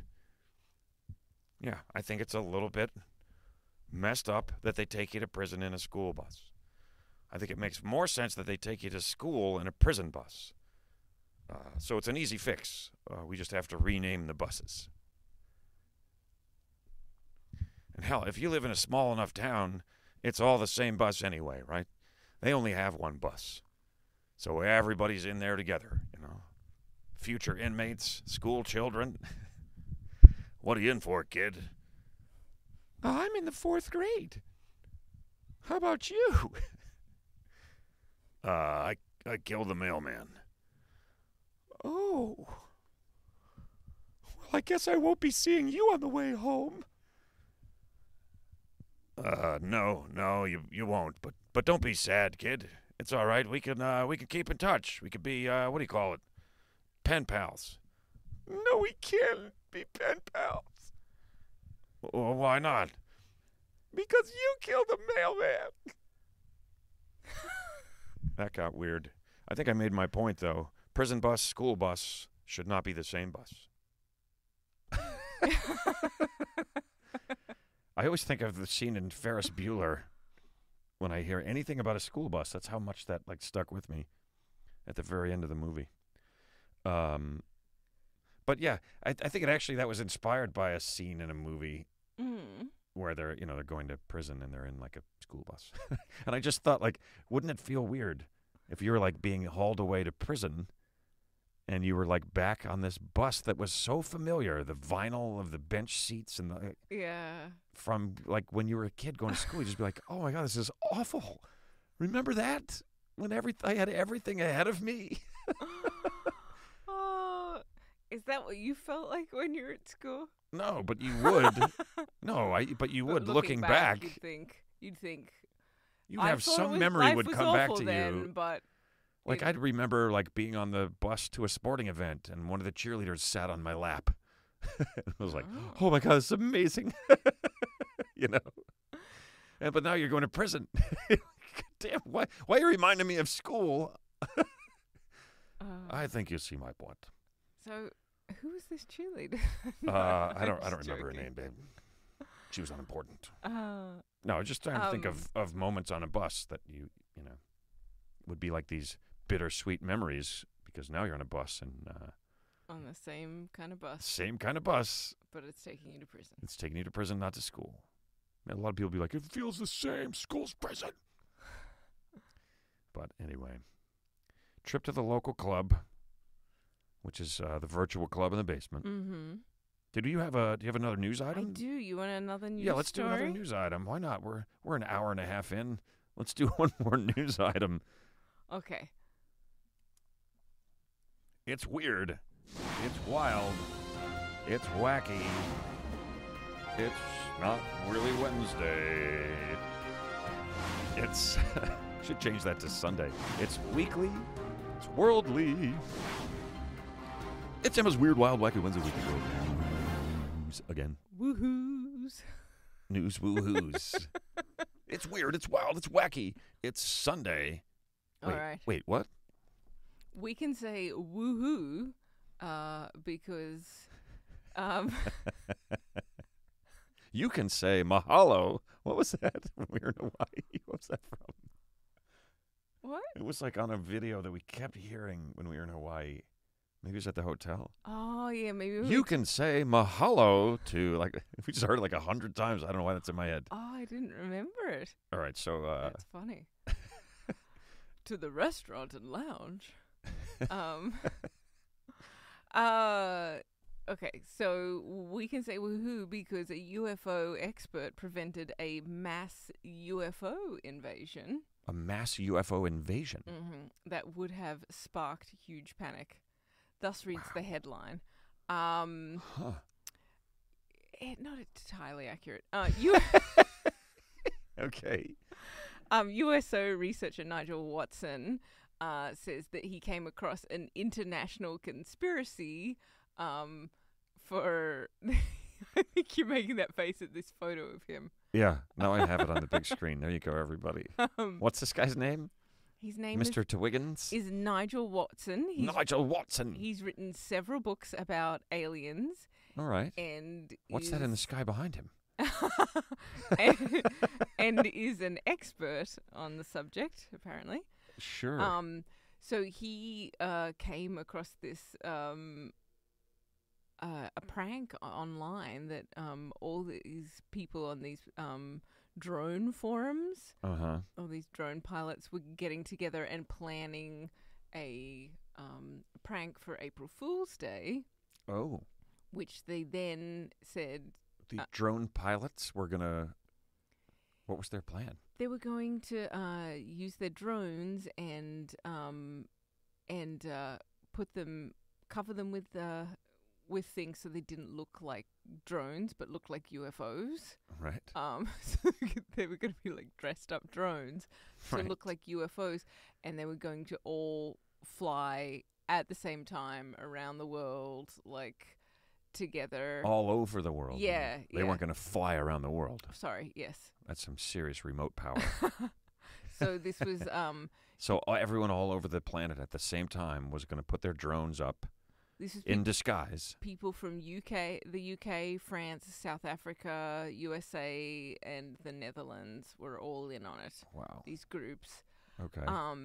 Interesting. And then they said, Until Nigel busted them. But they said, no, it's going to be too obvious if it's on April 1st. Let's do it on April 5th. So it won't be as obvious that it's a prank. Right. Did that somehow backfire on them? Well, no, he exposed them and said that it's not a good idea. It's going to cause mass panic. And Well, he must have believed that it was going to be pretty convincing. Yeah. See, I don't know if he's right. That it would have, I don't know. That's interesting. Yeah. I'm kind of disappointed. Like, I wish we could have gotten to see it now. Okay. This is why I think he might be right. Is you remember the or know of the War of the Worlds? Yeah, exactly. Sure. So for those of you that don't know, back in maybe that's where I'm getting the 1938 from. So I have to pull up the right thing here. Not sure it was that long ago. Maybe. War of the Worlds was a radio broadcast. Yes, War of the Worlds originally was... Maybe it was. Yeah, it was radio. Maybe it was in the 30s. It was 1938, yep. Right, okay. Nice, babe. Orson Welles rewrote the War of the Worlds book to be a radio play right. About a Martian invasion on Earth. And so I didn't realize, I thought it was actually planned that it was going to be like... Right, they were going to fool people deliberately. Yes, right. but no. They didn't. He gives it an introduction at the beginning of it. Right. This is back when he was 23. He and the Mercury Theatre Company put it on, but apparently... He was 23, so that's pre...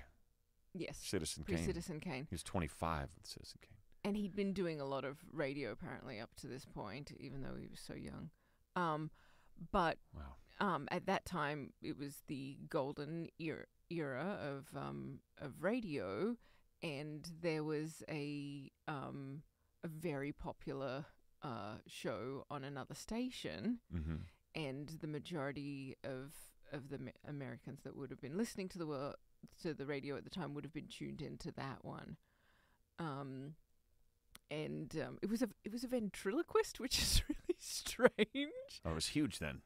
In 38. Yeah, People still thought it was magic. But a ventriloquist on the radio. Yeah, it's a little strange. So it's just two guys in a room talking. Yep. Ventriloquist. Yeah, exactly. What's the trick if you can't see it? Yeah, like it's you really can weird. move your mouth as much as you want. Who was it? Senor Wences? Edgar Bergen. Edgar Bergen. And right. he's dummy Charlie McCarthy. They Right. were on NBC. And they finished at 8:12 p.m. and this unknown sort of singer came on, or not well known, and Elvis Presley.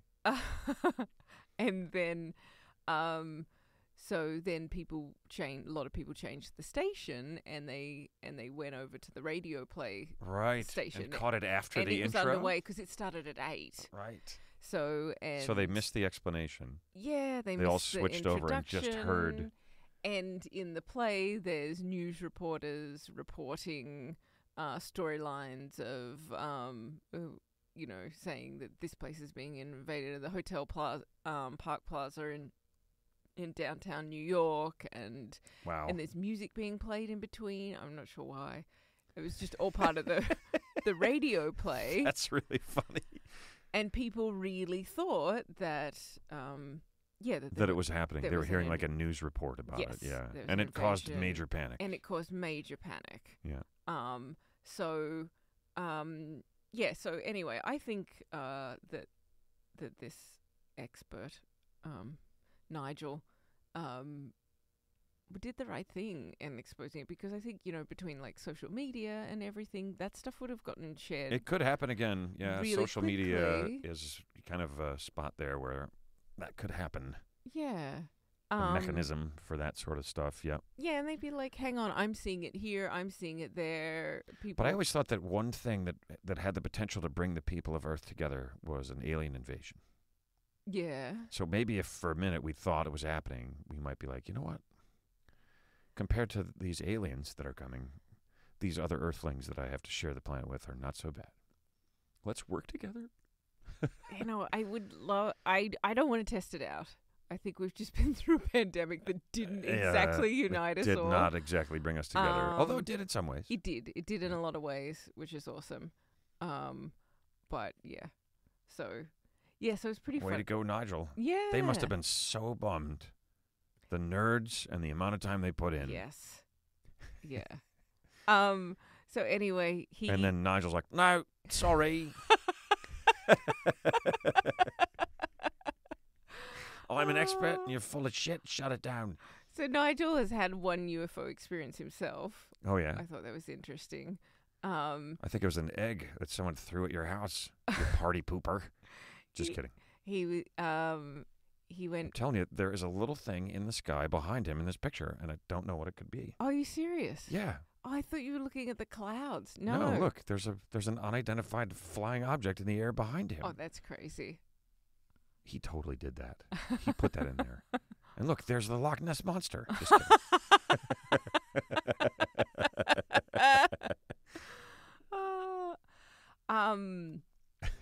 There you go. Yeah, he describes himself as an optimistic skeptic, but he and a few. Wait, hold on. I want to talk about that for a second. Okay. An optimistic skeptic. Yes, he describes himself as an optimistic. So he doesn't believe it, but he wants to. I guess. That's interesting. Yeah, so he and a group of people went to in the late 1970s, went to the famous Cradle Hill near Warminster. It was supposed to be a UFO hotspot in the 1960s. A UFO hotspot? Yeah. So they went looking for UFOs and they didn't see anything at all interesting. Oh, that's shocking. Or spooky, except a sheep staring at them. And then they were driving away. It's a sheep. Is that a UFO? or She's like, certain animals are can you guys kidding me? look very alien. You're like, seriously? All right, you bad boy. More tourists. Movie quote. All right, you bad boy.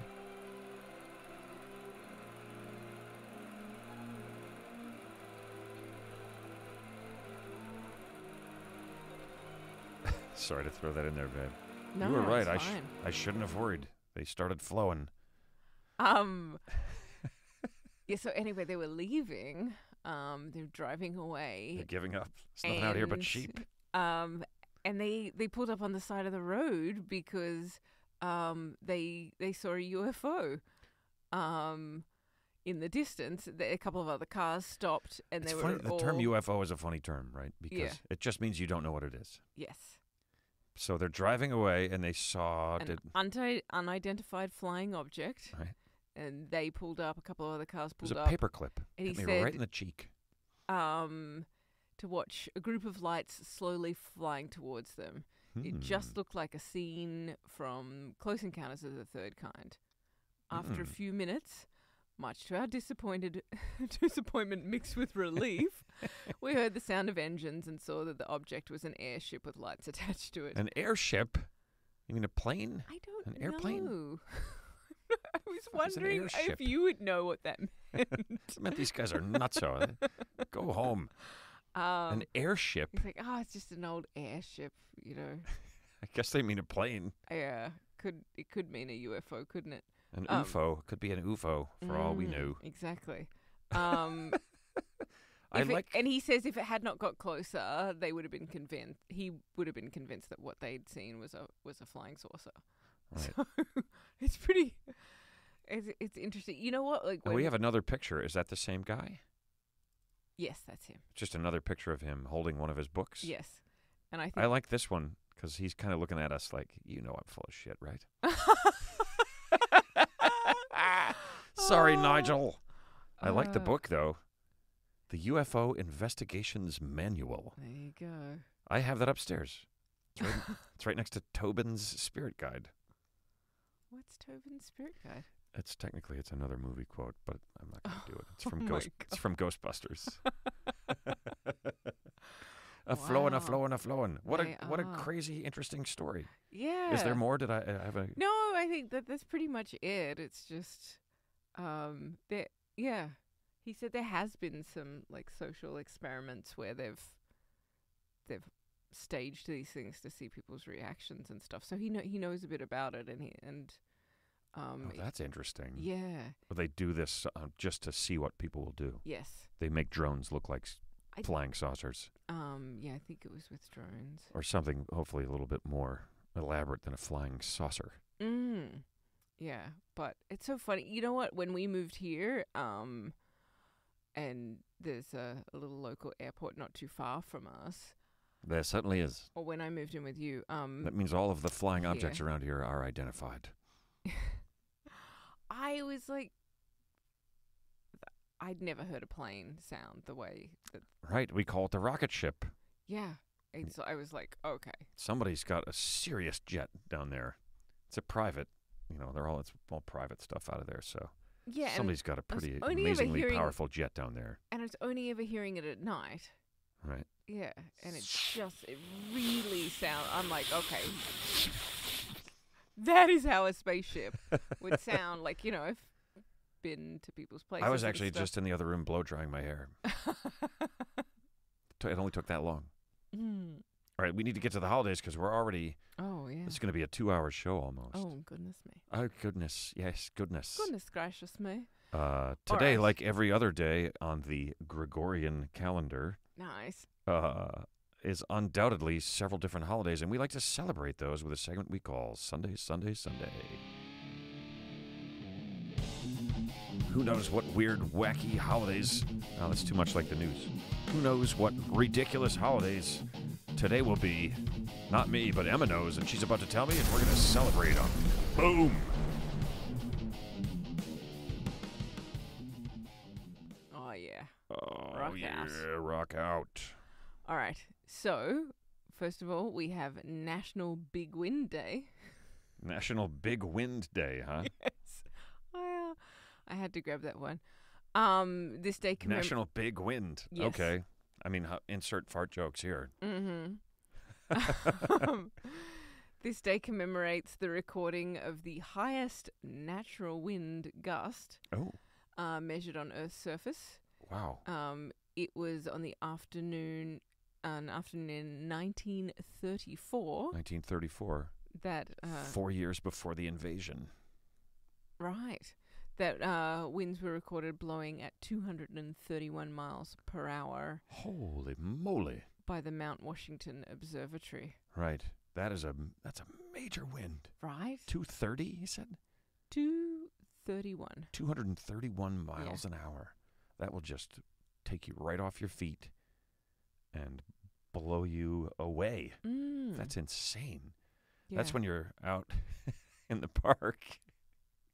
Remember that joke? Oh, yes. I did. I was running to the Comedy Cellar one night in the city, and it was so windy. Yeah. I thought of a joke on the way, and I went in and I did it. I said, "Man, it's so windy out there. It's crazy." And everybody's like, "Yeah." I was like, I was just coming through the park, and I saw a guy standing there like this. Oh, Sparky chiming in. Perfect timing. He hears me talking about somebody else. Another dog. That ruins the joke, though. Which is okay. Everyone will forget. It's time for breaking news, folks.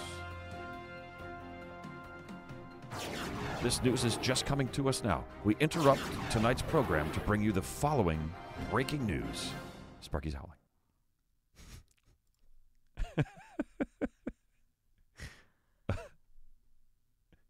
That's twice tonight. Yeah. Way to go, Sparks. Well, we went long. Yeah, we did. We have gone long. That's all right. I'm sure the people are enjoying it still. I hope so.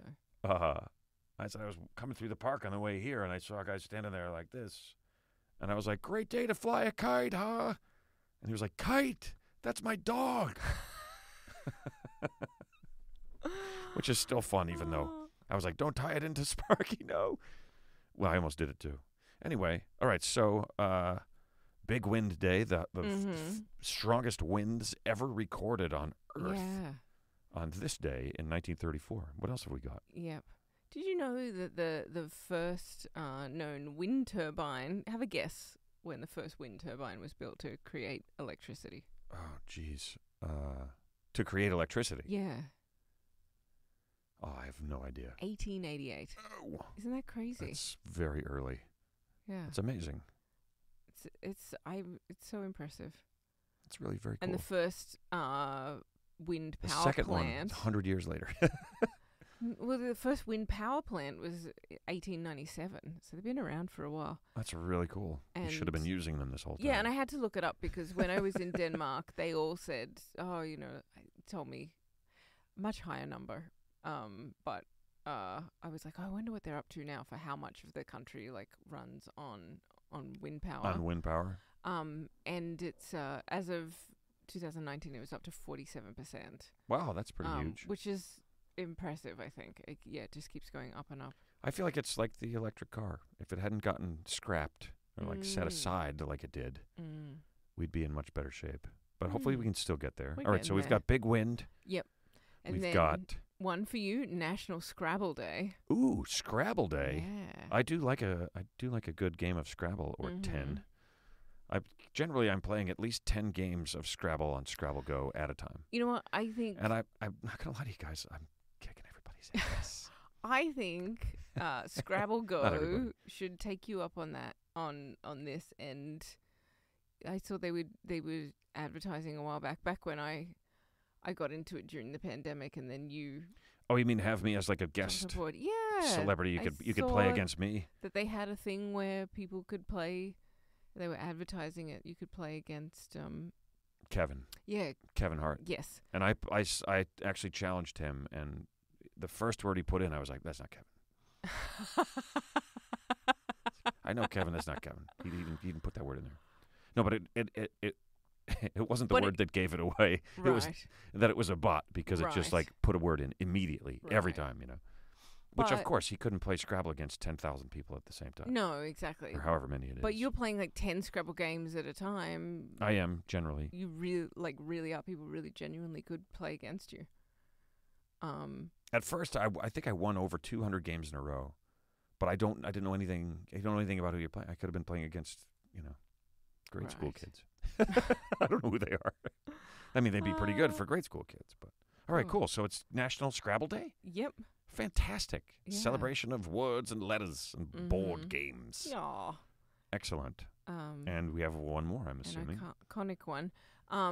International Moment of Laughter Day. International Moment of Laughter. Moment of laughter. Now, what is that referring to something specific? Just a moment of laughter. Just take a moment. This is the day to let your inner child come out and laugh away all your worries. Okay. And okay. it's interesting. I looked up, benefits. We all know that, there's the saying laughter is the best medicine, but there have been studies done on how good laughter is for you, and people don't agree, think maybe they could go a bit deeper with them, but all of the studies, no matter how good they are, all agree that it's good for you. Short-term, and the Mayo Clinic says the short-term benefits are that it stimulates your organs and enhances your intake of oxygen-rich air, can activate and relieve your stress response and soothe tension. The long-term benefits are it can improve your immune system, relieve pain, increase personal satisfaction, and improve your mood. Wow. So increase personal satisfaction. Yeah. So we're doing good stuff here, baby. Helping people laugh. I hope we are. That's our goal. Yeah. You know what? I did a laughter aerobics class once. You did? Yeah. Did they hybrid word it and call it laughter aerobics? No. Well, that's ridiculous. You would think that's like not pulling through in Australia into the spot across when you could pull through. Right. It's like we got to pull through. Yeah. That's that much of a gimme. Parking, yeah. Laughter aerobics. Yeah, yeah. Come on, man. This is basic stuff. It was hilarious. It was really funny. Yeah, it was really funny. I can't remember what the conference was. It was like a thing in Sydney. And no, you start off initiating your laugh by doing different things, but going tee tee, and you do silly stuff. But do you have to do it that high? Could I be like tee? Doesn't really sound the same. Do whatever. Tee. But they say ha ha. But you can fake it till you make it. Fake it till you make it, with baby. Laughter. I don't know what that means. Pretend you're laughing until you actually are laughing. And then it'll stimulate your body to have a laugh. And it's gonna be a while. If you start a tee, it's gonna take a while. With dynamic neural retraining, they say just decide. Oh my God, babe! You just. What's that word again?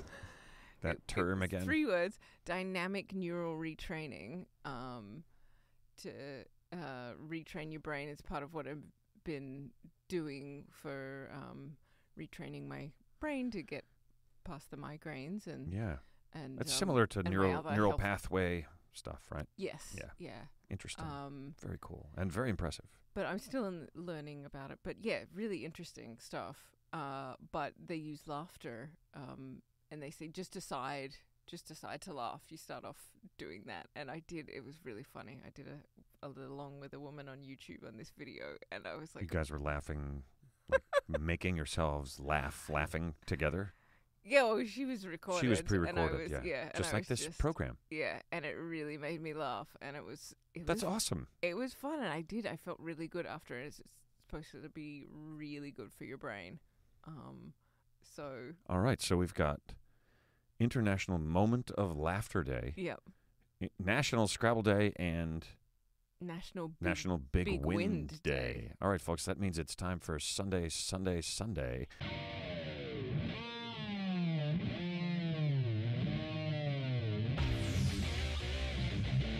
This weekend, sit down and have a laugh. Play some Scrabble and put a word in that doesn't make any sense, and then sit with your friend and laugh about it. You might start off laughing slowly because it's not that funny to you in the moment, but pretty soon you'll be laughing really hard because you can fake it to make it. And you're going to laugh so hard that you make yourself fart. And that's great. That's Big Win Day, too. Well, I just blew our ears off by playing that, which they wouldn't hear it. They wouldn't even have heard it.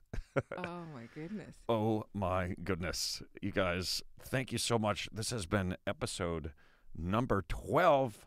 There's a dozen of these episodes out there, folks. Wow. We're going to make it a baker's dozen in 2 weeks, which means donuts for everybody. Yeah, we're not here next week. We're taking the week off. And we'll be back after that with episode number 13. You guys have a great couple of weeks. Thanks for hanging with us. I'm Ben Bailey. And I'm Emma Gleeson. We'll see you next time on The Big News Show. We will not see you.